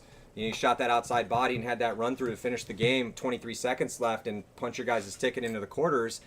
And that was a big moment for you personally, but it was a massive moment for your team, because if you don't individually step up and make that move at that moment, and then it ends up going to overtime because it was very close and it was kind of locked up. You kind of broke that deadlock, and that was the turning point. That was the big moment. Now you guys go in top 8, save some series. I mean, you're still in Tier 4, but talk to me about that moment and what you were thinking when you made that move, and then also kind of talk to us about what's the vibe on the team like, knowing that you have 2 events to try to salvage this season. Yeah, 100%. So that specific move at that tournament, it was like, I mean, and like you guys know this too, but it's like when you get into like this it's almost like a flow state where you're like so dialed into, like, you almost have like so much adrenaline that's kind of like running through you, that you kind of like make these split second like moves, and like it kind of comes down to a little bit of like tendency / like training when it comes to like your snap shooting. But it's just kind of like after you place like so many points, I've had like a couple of moments throughout like my paintball career, like in the pro league, where I've noticed myself kind of being able to make like one dynamic move here at this match, and then another dynamic move here at another match, and then you kind of see it start to compound over time. It's just at that moment, when I was in the 50 snake and I was looking at like the can on the Dorito side, like immediately saw him walk off, and it's just a lot of it comes to knowing just where the variables are on the field, whether it's like you have, let's say you got 2 kills, there's a dude in front of you, and then there's a 2 behind him, and then you've got a 2 all the way on the other side of the field, and you're just working to pinch out that one guy, and immediately once he's gone, it's like, okay, well, what other guys are looking at you at that point? It's kind of like an internal checklist that you go boom, boom, boom, boom, boom. And as soon as he walked off the field, it's like, okay, sick. Immediately I'm able to, like, my first move was to kind of come on the tape side, but then like that player was kind of looking at me and kind of battled. So then I was like, okay, well, let me run highway. So I jumped highway, went to go bunker him out. And at that same time, I almost like internally did not know that there was a guy behind him as well. So I just went to go stick the guy in the wedge, got him, and then I heard shooting from the bunker behind him, and I was like, okay, well, here's another one, got him, and then hit the buzzer. But that's looking back, especially after that match, like I was like, really hyped. I was like, yeah, I just got that point. But then, some other, Joe came up to me, Callie came up to me, and they're like, great move. But then it's like, well, why did I hit that buzzer? Yeah, I was gonna ask you that because we said that when I was like, Jonah, like I think even during the live call, I'm like, Jonah, don't do it, because we've seen tournaments ruined by guys hitting it with a hit 25 seconds. Too. Yeah, but either way, like you just burn the clock or force them like burn a couple seconds. Sorry, I'll let you keep going, but I couldn't agree with you more because we were like, no, don't do it, and then you hit the buzzer. And we're playing it. I don't know if you can see. We're kind of putting it on replay here, but like. I'm surprised Sakaguchi didn't shoot you right here. Yeah. Had he shot you, actually, it would have even burned more time off the clock. But dude, the 23 seconds that's even scarier than the overtime point. Yeah, that's super 100%. scary. All right, just get to your 100%. spots and don't blow it. Don't get a major. Yeah.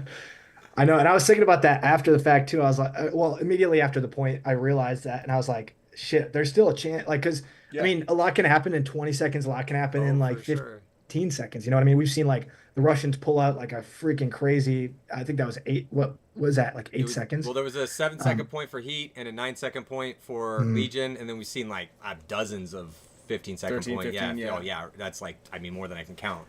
And it's one of those things where it's like, all right, just get to your spots and we're good. Yeah. You know, like that's, hey, get to your spots and we're good. We're making boys. it to this thing every time, no big deal. Especially on that field too. It's like that last field, and it's gonna be very similar to this one. It's like, oh, I can make it to the can. Oh, I can make it to this little inset temple. Yeah. Back center, I'm just gonna shoot for the snake. Hank comes over the top. These two guys get dinked, and next thing you know, it's a 5-on-2, and we're like in the lay down behind the snake. And the Dorito won. You're like, ah, and then you lost all your momentum, and you're like, how did we let that happen? And now you got to figure it out. Now it's tied. You're like, I can't believe this.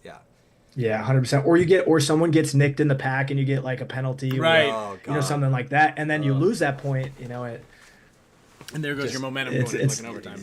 Yeah. No, but still, I just hats off to you, brother. That was a perfect moment, man. It was just super cool. Going back and kind of rewatching my job, and I'm like going through and I'm looking at all these different moments to figure where the stories are and where the moves are. And that one was a big one. I was like, wow, this is a big moment for Jonah. It was the perfect time because, and this is something that when you're coaching teams, especially younger teams or guys coming up, is you're always preaching, what's the situation given the time? Where are the this is why you have to try to figure out where the bodies are, what you need to do given the moment. So, but you were the guy that put the team on the back at that moment. And who knows, based on what happens, again, it's like if you guys lose that game or whatever, or you don't make that move, or you get shot, or whatever, and ends up being tied, goes overtime. Who knows? Bears are good, So then who knows what happens there? If you guys lose that, you lose in the wild card round. Yeah, you made a Sunday, but you don't get top 8, whatever. It was a big moment where I kind of saw it all click for you, and I was really happy for you because I was thinking, man, Jonah's getting really good, and that was a good example of it. And it was Jonah. I think Joe Barrett hit me up like that day and was like, "Hey, you should see. Did you see Jonah's move?" I don't. Oh, am I here? Yep, there we go. And I don't get to like make a real decision. That's Maddie. Maddie and I just like randomly text. I'll hit him like at the event like that night and be like, "Yo, did you see this, and this?" He's like, "Yep, on the list." And then he'll get back to me like 8 to 9 weeks later. Usually when I'm like, yo, we got him, but no, dude, you won a move of the event with that. No way. I legitimately had no idea. I didn't know that. Yeah, dude. How many times have you sent that video to your friends? I've sent it to a couple of people. I mean, sick. Bro, know, you gotta Jonah, let be 'em know. sending this thing. Yeah, like you gotta let them know. Did you send it to your grandma or your mom? I would have for sure. Well, I'll send it to my family, and it's super cool. It's super cool to see them. They're super involved in like what I do in sports and stuff, and I've just been super lucky to have like my dad very present, my mom very present, my sister. Like my dad's at all these events, in the pits, helping out. My mom's usually at these events, like supporting me. And then my sister should be at this event as well, but very lucky that they're here to support me, and they see these movements or these moments, and it's just super cool and special. Well, Yeah, I can tell you this: there will become a time where you are like so thankful that they were there. Like they like obviously want to see you, but man, that is so sick, bro. Well, and 100%. also Well, Jonah, thank you. this specific move, this is the Pate Smith move of the tournament, and this comes with the cash prize, bro. So Yeah. No way. Yeah. Way. You're getting hooked up, Dude, that's freaking sweet. Well, thank you, man. That, He, I mean, he pays his that, bills like, faster than Maddie gets back to his text messages too, which is nice. Hey, Yeah. dude, I got a lot of people tugging at my time, bro. Yeah. Well, thank you. I mean, that means a lot. I mean, Unless you're especially- from a foreign country and we have issues with messaging, but we won't go into that. That's a little sloppy. Maybe I'll put this into the hippo crypto. Yeah, just convert it into hippo coins. Hippo coins. Yeah, you're actually getting I think paid. When we said cash prize, we didn't say what denomination. Yeah. You're actually Yeah. getting paid in hippo It's coins. all crypto. Congratulations. Kenyan dollars. 9,000 hippo coins. Let's go. Let's go. Big win today. Put it all on blackjack. No, but that's cool, dude. I actually, because, Yeah. well, you know, we're watching games kind of in between and stuff. And then when Maddie had mentioned it and Pate had mentioned it, I went on. Actually, just also for those of you who haven't figured out, MajorLeaguePaintball.com is where they're hosting all Go Sports Yes. events. So That's if we you rebranded it, Major League yeah, Paintball. it's been rebranded. So make sure you guys go to Major League Paintball in order to watch the webcast, because you might go on to the Go Sports page and not see anything. I'm sure we're gonna get some Yeah, it's people gonna emailing be- us, which is fine. But it's Yeah. I think I like Major League Paintball better. I mean, Yeah. it's still the Go Sports crew. It's still Go Sports that producing it, so it's the same product you guys have been used to consuming. But yeah, something that we should probably know for sure. But yeah, I was Is gonna there a say, new does app? GoSport direct you? If you like go to it's Go supposed Go to, Sports, would it but I direct you guess to that? I was told that you have to clear your cache. I was talking to Darren. I was like, "Hey, what happened to the website? Like, is it down?" And he's like, "No, it's this. Should redirect you." It's like I wasn't getting. I'm sure it's gonna be a so- rough Friday morning, yeah, but it's people gonna will be- figure it out. Yeah. I don't have to worry about clearing my cash because I don't carry any. You feel me? Gosh. That was a dad joke. Yeah. Well, you are You're not supposed to definitely a tell. dad, Hey, bro. you're not supposed to say that to the guy that you got to pay. I ain't got any cash. Oh, shoot. No, but it was sick. Like, I mean, we just played it, and we'll kind of put it in there again because I think you were talking through it. It was like, again, it was dope, dude. This is the again. I watched. I well, it was a watched all of huge Paintball. kill It across was- the field. Yeah, huge kill across the field. Look at the time. It's 2-2. It's the wild card game. Tournament on the line. And Zach- Patient gets an assist here. That was a huge kill from Zach because if Yeah. that guy doesn't die, if one of these two guys don't die, Yeah. that move isn't Yeah. like really workable. But we always preach zone control, right? Yeah. Okay, so Jonah's in a dope spot, keeping zone control from a key spot. And then he immediately, as soon as he gets that kill, he puts it together with 30 seconds left. Shoots one, shoots two, so 3-pack. And then shouldn't have hit the buzzer, should have let it chill for a little marinate for a second. But if Jonah doesn't make Patient did set it up, he gets an assist. So maybe you should buy him a 6-pack of beer when he gets out of the hospital. That's right. But if Patient doesn't get that kill, it's gonna make it a lot harder on you. But that move has to happen, and we're constantly always pleading to people like, hey man, the cardinal sin of paintball is when you are tied or down by one, especially down by one, and time is ticking off, and you're not playing to actually win that point. And that happens to even some of the best teams. We've seen some really top level teams that have world championships under their belt make that mistake occasionally. So, brother, it was nice to see, and there was a lot of cool little 2-packs or a move that kind of broke open a side for the rest of the day, and because that happened in the wild card round. But it was again, parity is out there, and there wasn't as impactful given the moment all Sunday. So you earned that money, my friend. In everything you. in life, it's about executing adequately, at the perfect moment. Timing is everything. 100%. And there was an opportunity for good timing too. In the first event, when we were playing in Las Vegas against the Hurricanes, there was a moment there where internally I was I could make this move on the inside, come down while Joe Barrett's coming down the snake side, and then we're let's say we get that point, and then it doesn't come down to one-on-ones where Joe has to play against the Hurricanes player Yeah, Daniel Camp was the hero for them in that one. Yeah, but those are those moments, and this is where Infamous is close, and it does make bracket D. We didn't get a confirmation. We probably should go around and say what everyone thinks as far as bracket of death. Oh yeah. And Put get those your back calls up on there. it. But yeah, Jonah, having Infamous in the 4th tier in bracket D makes that one pretty scary. Yeah, And so, but also like Ryan was saying with the infamous legacy with the skeleton squad, with the fact that no Callie Rudolph, with the fat patient, with the back surgery. Okay, you guys do have a bit of a skeleton squad. Now that could be really good or it could be scary. Now most recently we've seen a skeleton squad whoop everyone's ass, which is Legion right now. Because Jonah, before you joined, and in case you guys just joined us, is that Legion has only lost 2 games all season long, and it's to Dynasty at the first event. The rest of the league is 0-18 against Legion with like a negative 47.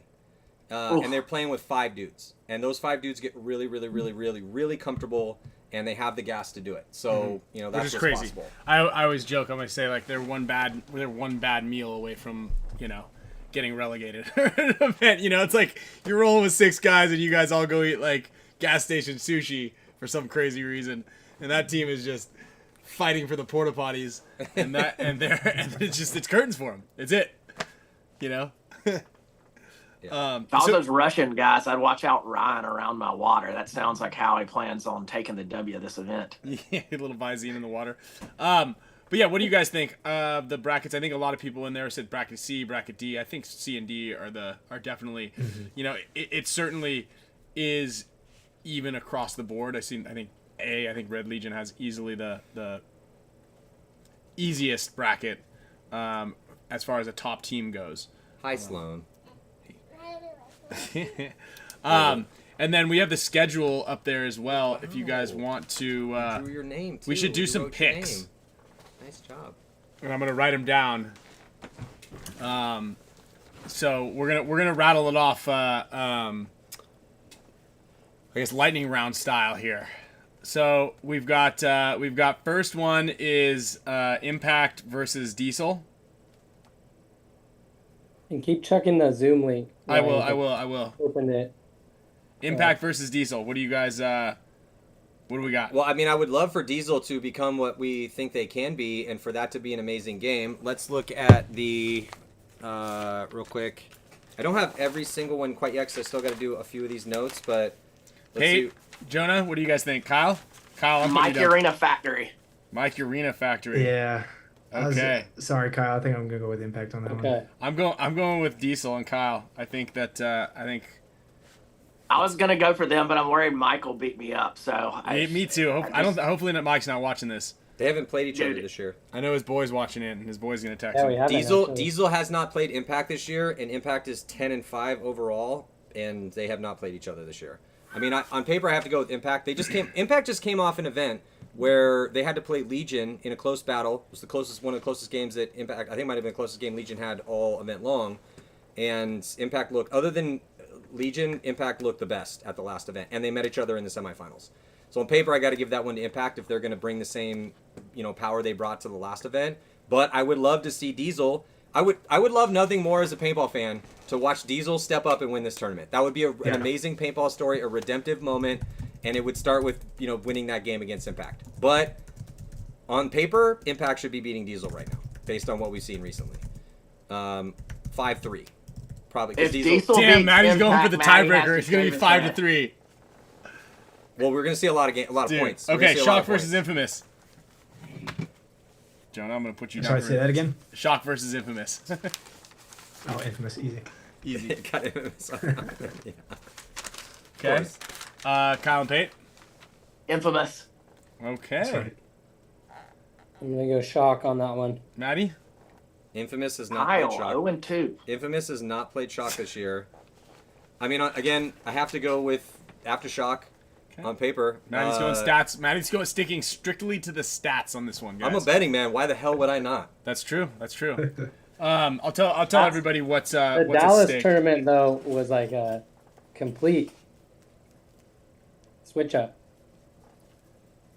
Well, That's again, true. That's true. Yeah, dude, that's how Damien won it. I mean, bro, I'll say the same thing about Infamous that I did about Diesel. I would love nothing more than for Infamous to appear as a contender for wins again. So it would be pretty amazing for Infamous and their chances at this event if they can show up and play the team that just lost in the finals in Aftershock and take a victory, which they definitely can given their talent level. But I'll tell you what, we're getting blessed with a badass set in the morning out the gate. So if Oh, you yeah. live on the West Coast, you're gonna have to wake up at 6 o'clock in the morning to catch this one. But still, I'm really stoked that because I'm gonna be there for all these, and that's a great set to start out with, man. That's really You're good. going to the event, Matty? Yeah, I'll be there. Yeah, I'll be there. Aftermath versus Notorious. Ooh, Aftermath. Dude, that I I'm kind going- of That's a tough one. That's a tough one. Well, because Aftermath's been Something playing a slower Notorious. brand of paintball, but I just watched Aftermath train on this layout, and they were getting after it. So who'd they play? they were mostly just I think I was with our guys with the Narcos dudes. So, but when I walked over there and all the Narcos guys were done, they were still grinding like 3-on-5s, 3-on-4s. So they didn't play another team. I don't know if they played on another team. I'm going Notorious. Notorious. Same. Their guys back that were injured. Mm-hmm. They have more Texas people, which ABJ to typically... their snake off the break. Yeah, I think with the firepower that Notorious has, this could be a good one. If what's the betting site? Kurgo. Oh yeah, Kurgo. check out Kurgo.com. So if Kurgo's giving you odds on Aftermath, like because they would be the favorite on paper on this one, this might be a good one to bet heavily on because Notorious with their offense, Link in the bio. Notorious Click with the link. Notorious with ABJ, dude. ABJ and this snake, if there's They a have- lot of points played, is going to be fierce. And then Bateman on Notorious that. have good offense on the other side. What's up? Does Notorious have good offense on the other side? Yeah, they got Bateman and Johnson. I don't know where Johnson's going to play, but I think so. I think Notorious. If this is going to be a fast, crazy layout. I think this could be a really good one for Notorious with their roster. Looks like that they're Kyle bringing. hasn't been scouting Notorious. Actually, yeah, I need to switch mine back to Aftermath. Oh wow. Yeah. Aftermath could be good because Notorious could be sloppy. I mean, I've been at ASG like most of the weekends of this year, and there has been chaotic snakes and just crazy layouts always at ASG, and I think that they're equipped to play chaotic in those snakes Yeah, but on both sides. So. Look, I know Aftermath does have weapons that are down to get after it, but they have been playing for the most part slower points. So I don't know if they're going to go out and try to play this one slower, or so that's kind of my question. We'll see when we get into this match. But Notorious. Kyle, do they play slow at practice on off weekends, or do they play a faster pace? They play a faster pace. I think that potentially this field can be slowed down though too. But that's only if both teams. Yeah, if everybody dies. If everyone dies and both teams want to play slow, because if you can get in that snake and no one wants to get in that snake with you, and you have that whole thing to yourself, and everyone wants. So Maddie, who are you taking? I think it's gonna go. I'll take. It's a tough one. Life depends on it. 3, 2, 1, go. I got Notorious by 2. Notorious by 2. Oh shit! I like Maddie's doing the time. I'm putting these things in here. And again, I love my Aftermath boys. I've been seeing them play this like more controlled brand of paintball, and I know ABJ and Bateman. I know like Notorious is gonna ramp it up. So the question in this match is Aftermath with their 2 lineups willing to go and ratchet it up on this layout, or are they going to play slow? I don't know. And maybe you're right, Kyle. Maybe they find a way to lock it down and they can catch Notorious playing sloppy. But I think this is like a good first matchup for both squads. Like styles make fights, styles make gunfights too. And I think this is going to be a big tell for how both teams could do in this bracket and at this event. If this match was late on Saturday, I would go Aftermath. I think that this field's going to play pretty quick, and I think without the data that you gather over time, the win's going to go to the aggressor, because I don't think you're going to have like the little nuanced things shut down as quickly when somebody tries to blow aside. So Moffat's saying Aftermath's 228. So this is my point about like, so Aftermath negative 228. So that's you got to bet 228 to win 100. Correct me if I'm wrong, but yeah, I mean, again, that's where if you're gonna bet, you want maximum exposure to risk that's gonna benefit you. Whereas Correct. like, yeah, so it's like I know you're nothing.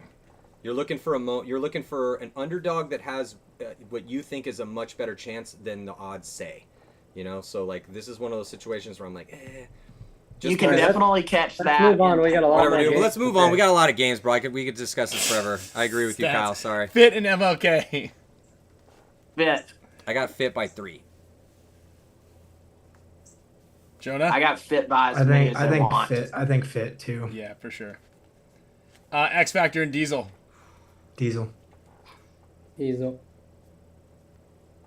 I Ugh. got X Factor by 2. I'll take Diesel because I believe in you, Kyle.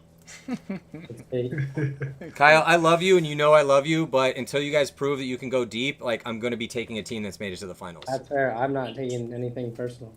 Patty, Dynasty need to versus know- Infamous. I Jonah, I'll put you down for Dynasty. I got a mercy rule win for Infamous. No, I'm just kidding. That's right. That's right. That's right. Guys in the chat. Yeah. this is match 1 for both teams? No, this is actually Match this two. is some Match bullshit. two. This is match 2 for them. I'll take it. That's That's how it right. works, bro.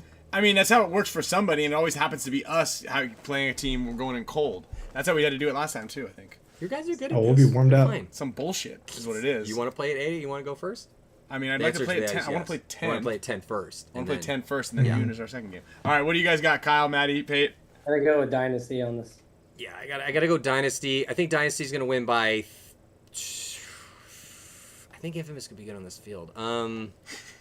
Dynasty's gonna be hungry. I think you guys are gonna be really good at this event because I think you Thanks. guys are fucking hungry. I'm gonna go Dynasty by The 3. 4 guys on Infamous are going to be I'm fully going fed. Infamous by 1 on a Oh. comeback win, and Ryan curses and breaks his loader.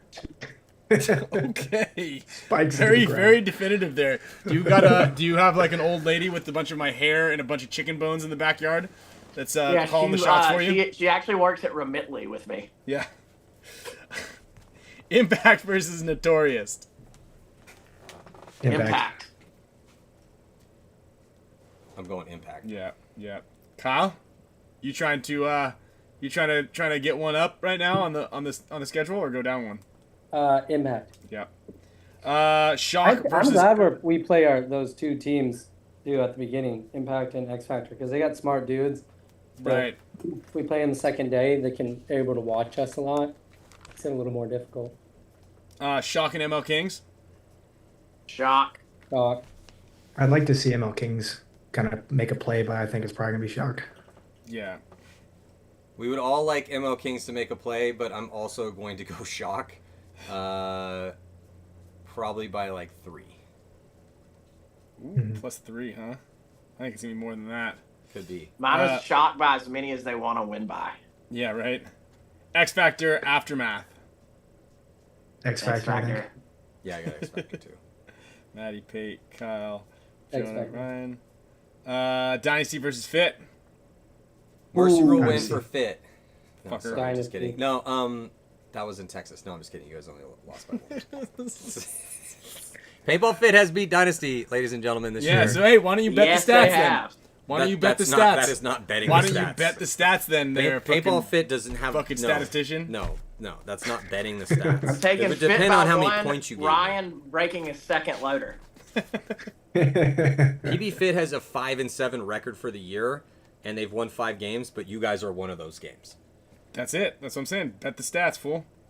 You also just need fucking attackers on this field, and I think Yeah, Dynasty's Dynasty's gonna win that little- game. little deeper on that Okay. front. Let's go, Texas. Oh, are you going for PB Fit, Pate? Yeah, dude, my countrymen. When the rest of you nerds are all burning up in Harris World, we're gonna be down here chilling. Down here chilling with softball size hail.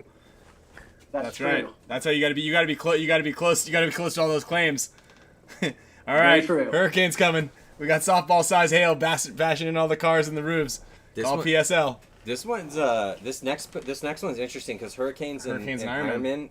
From what we've been talking about this field and how bad the Ironmen played at the last event, but how well they played in Texas, a 3rd place. This is a tough one to call because the Ironmen have a bunch of dudes that love to speed the game up, and the Hurricanes have been proven to be able to speed the game up and to play slow, so they can play both. But I think the Ironmen will get I think they get the nod on aggression. I think the Ironmen win that game. I'm going Wow. Hurricanes. Mike I go Bianca. Sorry, Mike Bianca, I love you. Taking the The Hurricanes. Hurricanes are the easy pick, but the Hurricanes have missed 2 Sundays in a row, so they're going to be hungry. and so I think they might come out chomping at the bit, maybe a little too much. And then the Justin Bailey's back for the Hurricanes, so I'm taking the Hurricanes. I think though, if there was any layout, this layout is most similar to it would be that first event. No. With 2 snakes. Yeah, no, I know, but it's like it doesn't. Jonah, what do you think? It doesn't play the same. But, well, who knows? Maybe it does. That's a tough one. I'm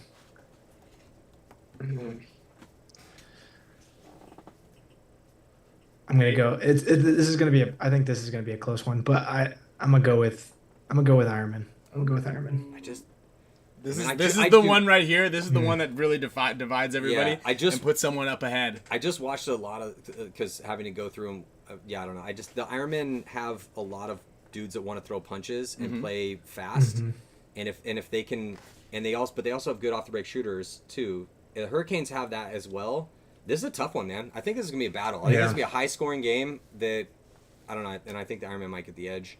Ryan, what'd you Hurricanes could easily win it too. I picked Hurricanes. Canes are the easy pick in this one. You know, I just or the easier pick. Just the last event. I don't know. I guess you're right. Terrible. It's just they just played so badly that They played so good in Texas. They played well they in took Texas. third in Texas. Yeah. Damn, they took third. Yeah, third. Shit. They went from third to last. Yeah. Crazy. I'm telling you, pro paintball's crazy right now. All right, do we get everybody? I've got. No, I need Pate and Kyle.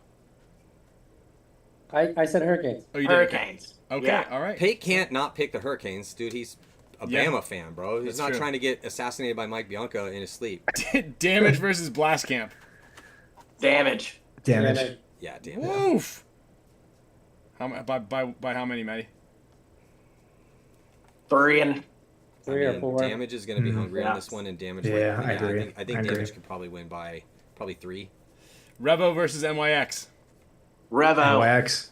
Whoa, Jonah. NYX. I think they're hungry for it. CJ Cantor's a bad friend though. Do they have? He's a bad friend. They have Why is injuries? CJ a bad friend, Jonah? Yeah, let him Yeah. have it. It's just a bad friend. It's crazy. I don't know. It just doesn't show up to practice.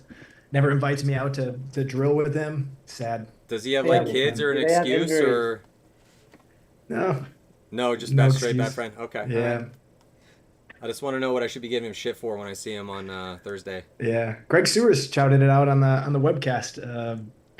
That was probably a few years ago. Is Jerry Caro good? I heard that they're back. Rich said that they're all good. Maybe he was just saying that because he knows I'm going to talk to everybody, but I heard that they're all whole and should have their full roster. And no one's punched anything hard lately? Not that I've heard of, but hey, we haven't started the event yet, so you Yeah, never that's I was know. about to say, it's still early. Yeah, it's still a little early. Okay, so I've got Pate and Ryan for Revo, Jonah for NYX, Maddie and Kyle are for... Revo's. I gotta go Revo. I mean, if we're not doing spreads or if we're just picking winners, like, which is kind of a bullshit way to do this, but Sorry, I don't, you know. well, it's just easy. I don't have like a data-driven, Okay. Well, I'm just saying because some sort of hypercomputer. Yeah, on paper, Revo. I'm just writing it down on a piece of paper right now. I wanted to pick NYX, but I think I gotta go with Rebel. I'm with you, Kyle. I want to Taking pick no NYX chances, too. huh? No chances. Never gonna get ahead like that. This is where Jonah pulls ahead on us all, Gonna possibly, roll the dice. or goes back and has to do some sort of physical challenge or whatever the loser has to do. We haven't figured it out. Yeah. You might be taking a Greyhound bus to World Cup. Okay, let's see. next is Bears versus Uprising. I told you I will shave my head. That's where I'm at right now. Dylan said Jerry was practicing at Dave's Field, but I guess that was NYX all at Dave's Field or just. Oh, maybe they were. Bears and Uprising.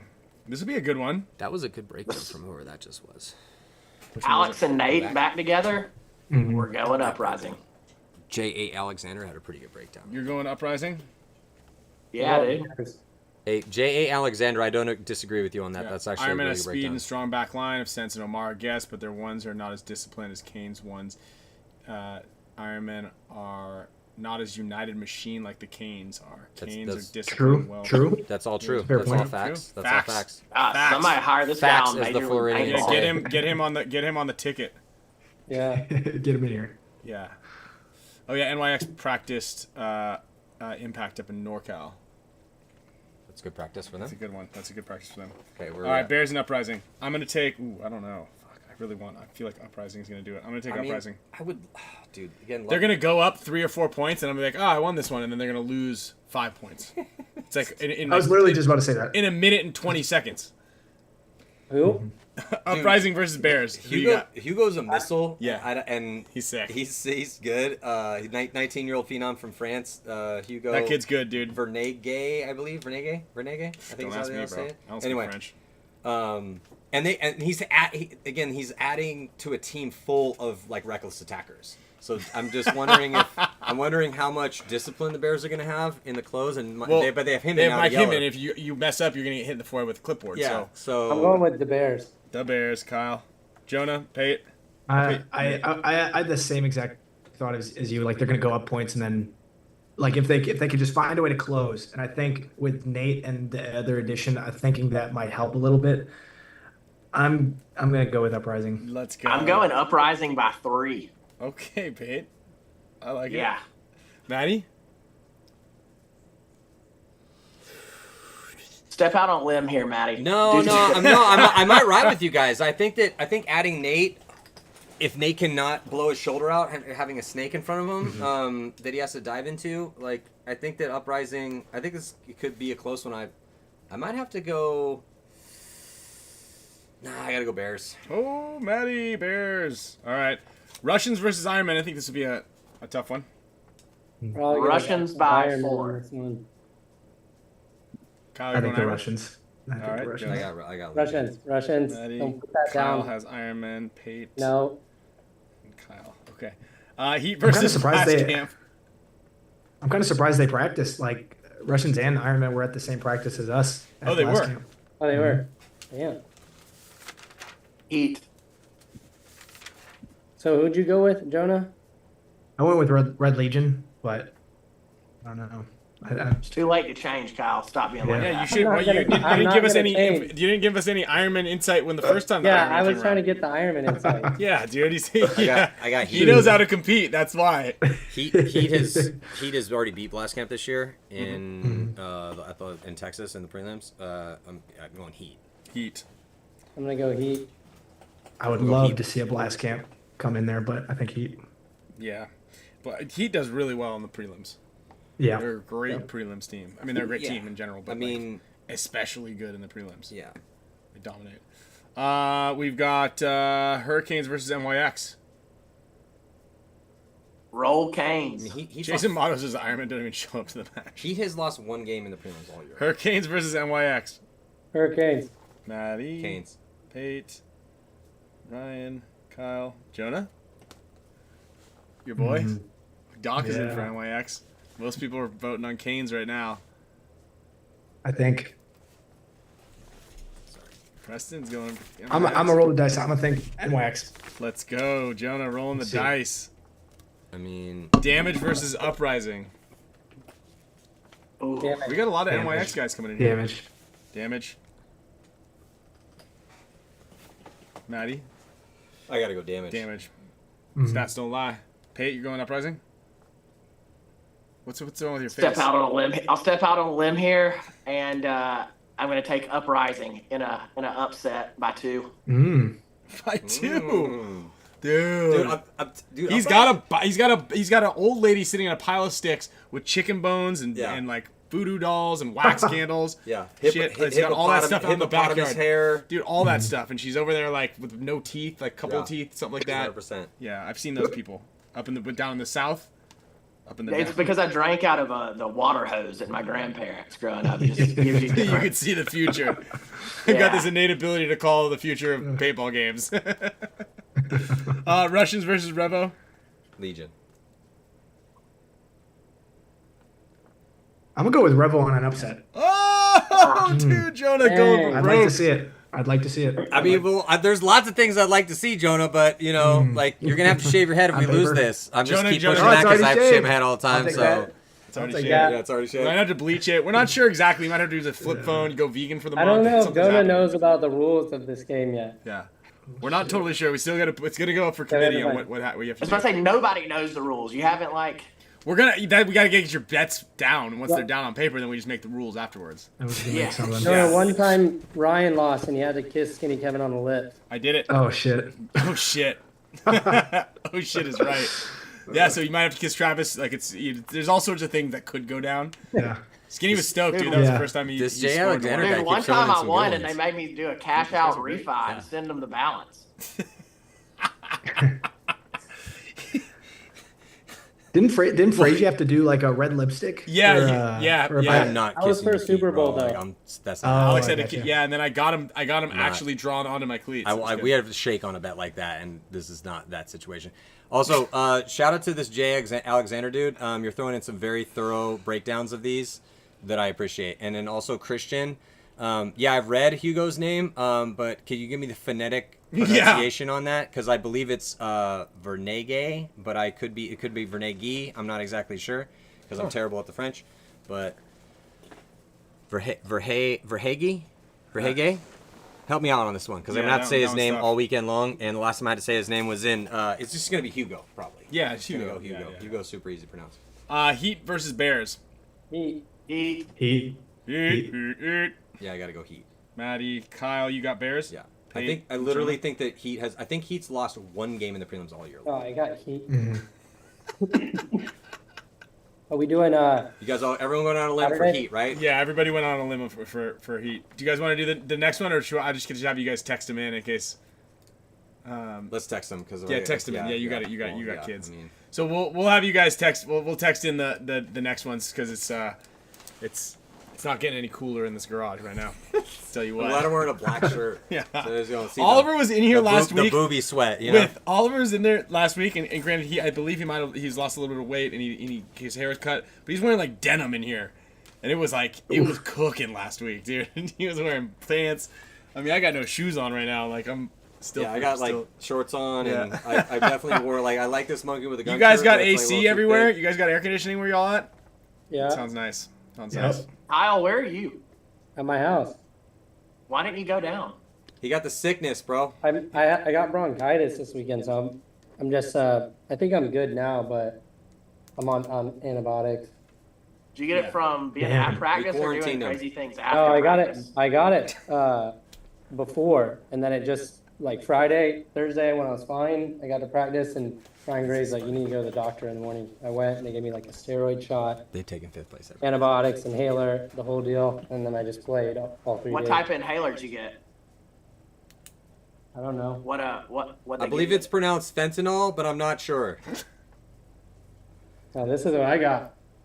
Yeah, he's Yeah. got a Dang, Oh, look at nice that. view. Yeah, he's got a spot, dude. Do you live at? Yeah. Is that Mission Valley? Sheesh.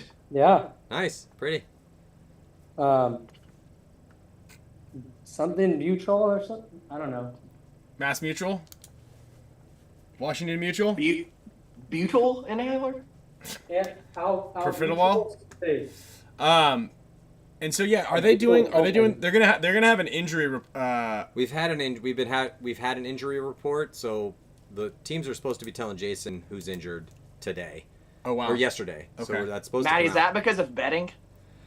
It was not really, to be honest. It was more of something like, we're trying to constantly take the professionalism to another level. So in the beginning of the season, it was one of those things where we're like, hey, it helps me out with rosters. I mean, this is something I kind of do anyway. Like, hey, how'd your practice go? Who's looking good? Who's not? How'd the field play? Who's hurt? Who's not?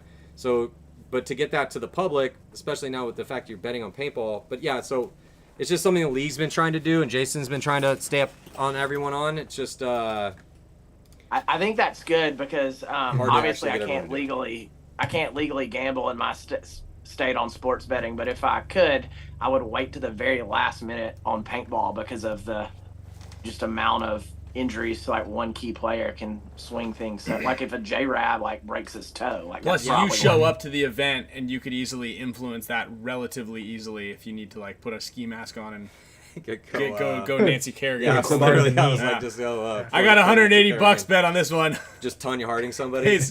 pays 9-1. Yeah. I'm gonna whack Hey, you in the maybe we kneecap. could bet on this broadcast that's coming on here in a few minutes. Oh my goodness! Yeah, as the unofficial political commentator for God. Spicka Span, I have a lot to say on it. Oh boy. Well. Dude, how much time we got? Dude? Yeah, Don't get me going on we're not. politics. That's a whole other one. But speaking of which, if you guys want to hear a comprehensive breakdown of the picks, because Mafia does a really good job, and I think he knows how to gamble far better than I do. So they have. He's been crushing it, hasn't he? Been crushing it. Yeah, I mean Kenny and our buddy Carter, I think they're up 20 G's over the or Dang. more actually Trying at to this get their point. kids in private school just from betting on Neither paintball. one of them have kids, but and I don't think that's where their money's going to, regardless of if they did have kids. But they were up, I think, 18 to 20 G's through the first two events. I haven't talked to either one of them since they kind of like redid the numbers on event. I don't know my password to get in there, but I would be able to see it because I think They use yours. Yeah, Kyle actually. Nice. They use Kyle's link, and Kyle actually owes Kirgo money, I think, at Yeah. this point. For bringing the Sharks in. But yeah, dude, guys, thanks for jumping on. I appreciate it, Jonah. Congratulations, man. That's Thank you. dude, you scored. Don't try to get the move of the event against us, though, please. We'll for see. this next We'll one. see. Yeah, who's Don't gonna be- get it don't for be- the Shoot don't me be a next greedy. message Don't be on greedy. shoot me a message on Instagram, please, or Okay. you can text Callie. He's got my digits. And also shout out Okay, to sick. Colt Roberts, who got it for the prelims. That's right, Colt Roberts. with a 4-pack, which was really pretty. Booyah. It was one of the prettiest moves. I mean, it was one of the prettiest moves we've seen this year, but happened in the prelims, so you don't get as much money as Sunday. But, you know, the fact that, Jonah, you won it in the wild card round, like, typically that award goes to something that happens a little bit later because we definitely weight difficulty based on the situation.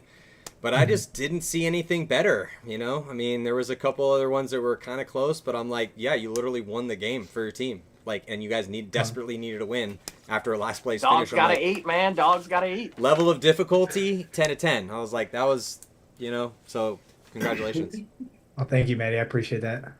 Oh yeah, and Pate, thank you. I know we've thanked you a handful of times on the show here, but it is Pate really nice. Smith-Law. Yeah, no, it's great to have guys that are involved in paintball, that love paintball and have a passion for it, that show up for the community. Really, you know, it's not like they're not sponsoring the league directly. They're making sure that the players who are far underpaid for all intents and purposes across the 20 teams, and making sure that like the event is actually a little bit more worthwhile. And it's such a cool concept in general just to have that, because there's like then there's weight on the moments, there's something more to talk about. And Maddie, you know, like everybody here, and that's the reason you're tuned in, is like we need more storytelling, we need more stuff to talk about.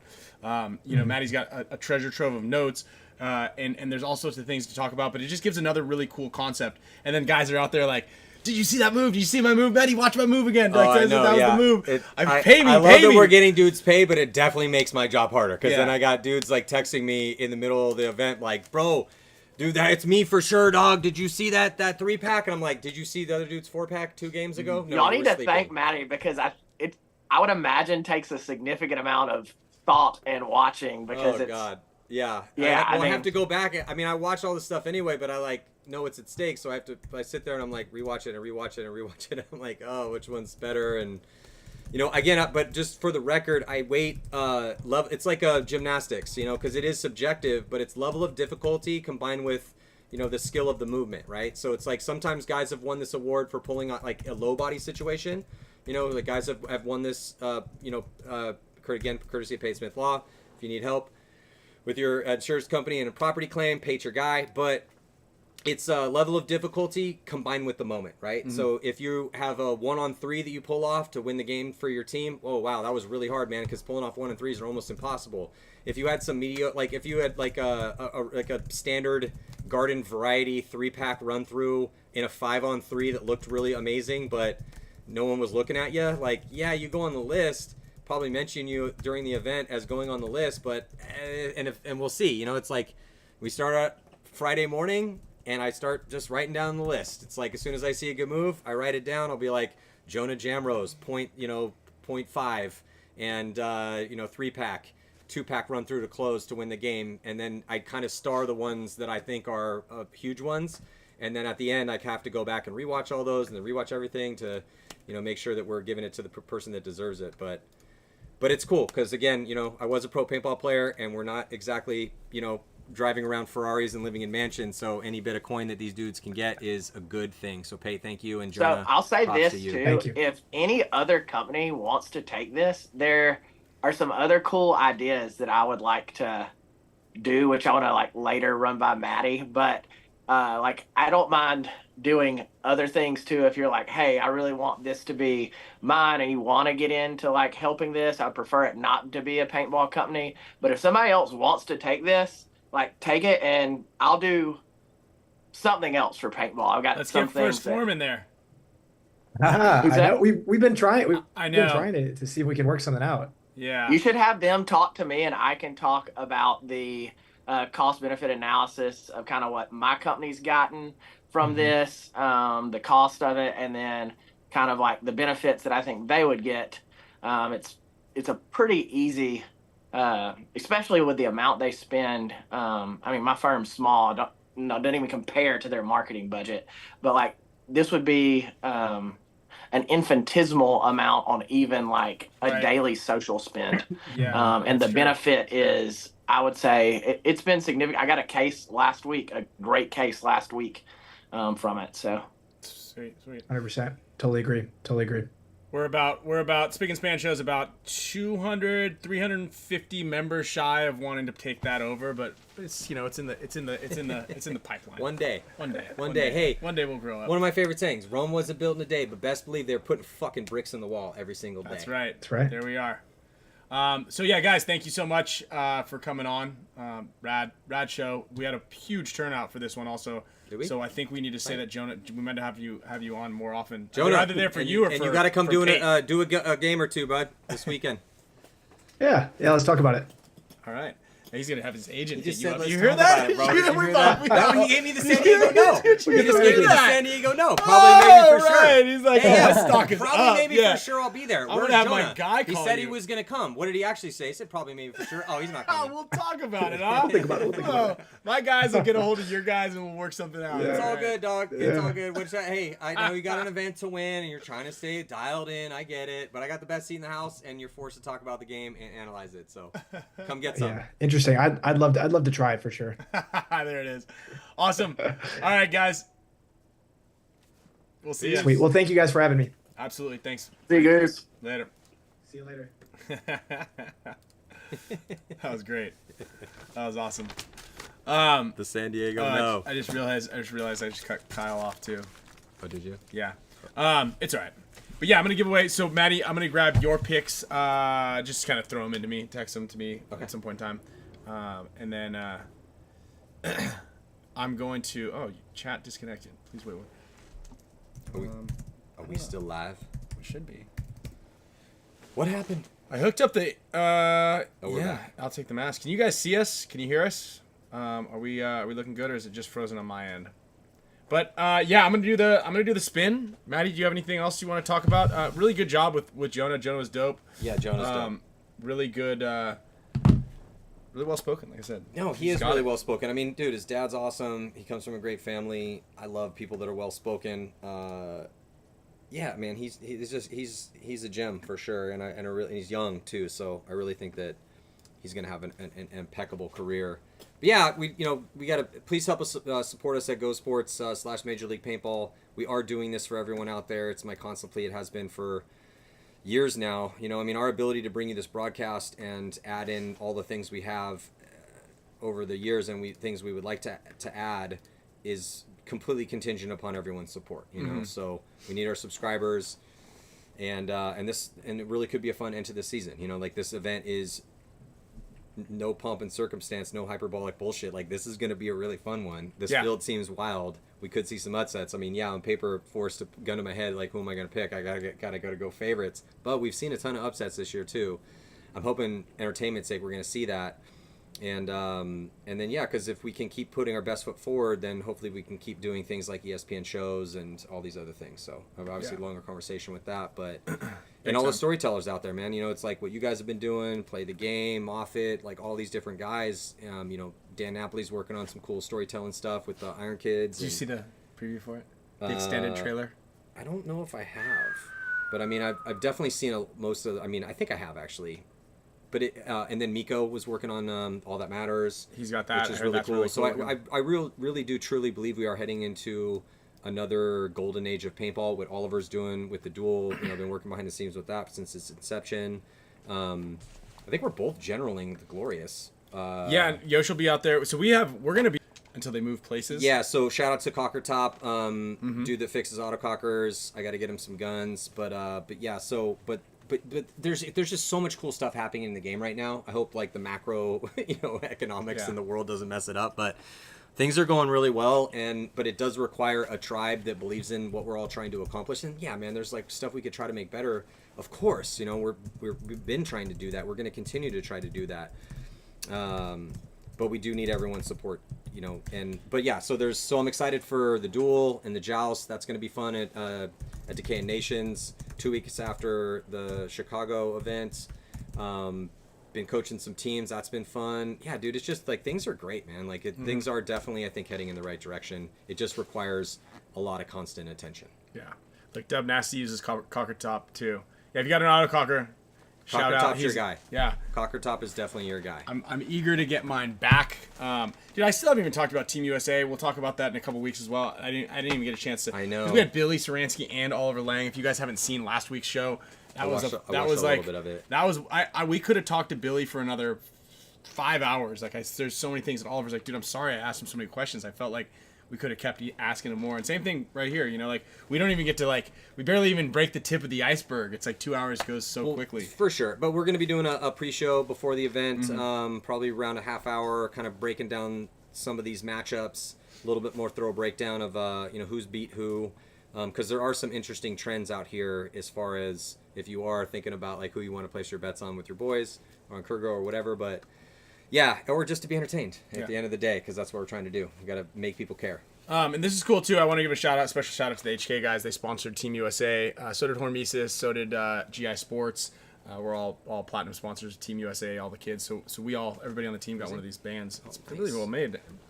That's going up on the band wall right here. Oh, HK. Okay. Yeah, HK made that one. Yeah. And HORMESIS made some really cool USA ones as well. And then what else did I have really quickly? I'm going to spin for the gift. this wheel. It says Greenspan on it. It says Greenspan on it. Look at the starter jacket. This thing is dope. I saw the starter jacket. This thing is dope. Yeah. But yeah, guys, we'll see you all out in Chicago. I'm going to spin this wheel right now.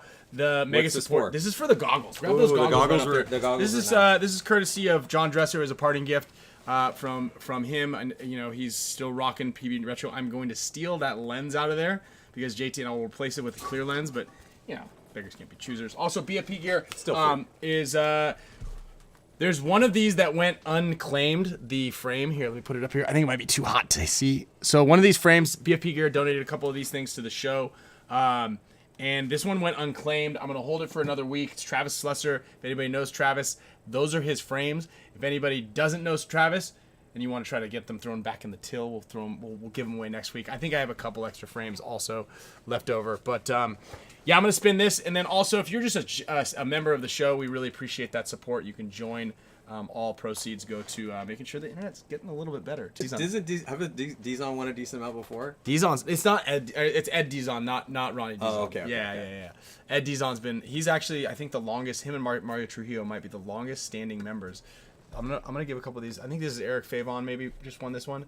But I'm gonna give, check this out. I'm gonna show you something real quick here, Maddie. As we sign off here, watch, I go to the total time on membership here.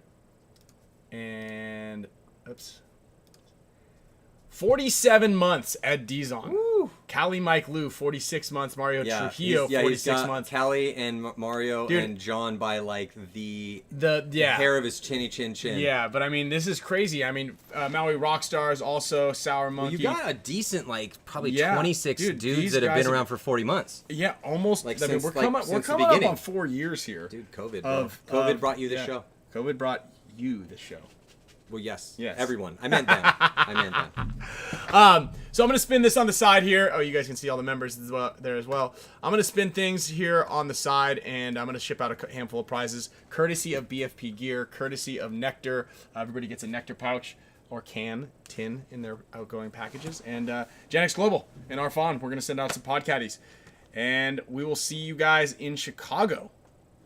Right? Yeah.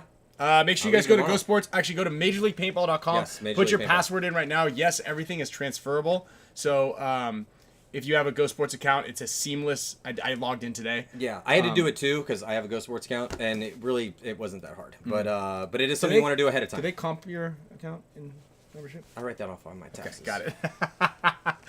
All right, guys. Thank you so much for joining us, and very cool show, dude. Awesome. And Bobby Kramer, 3 years this month. Thanks, Bobby. I appreciate you.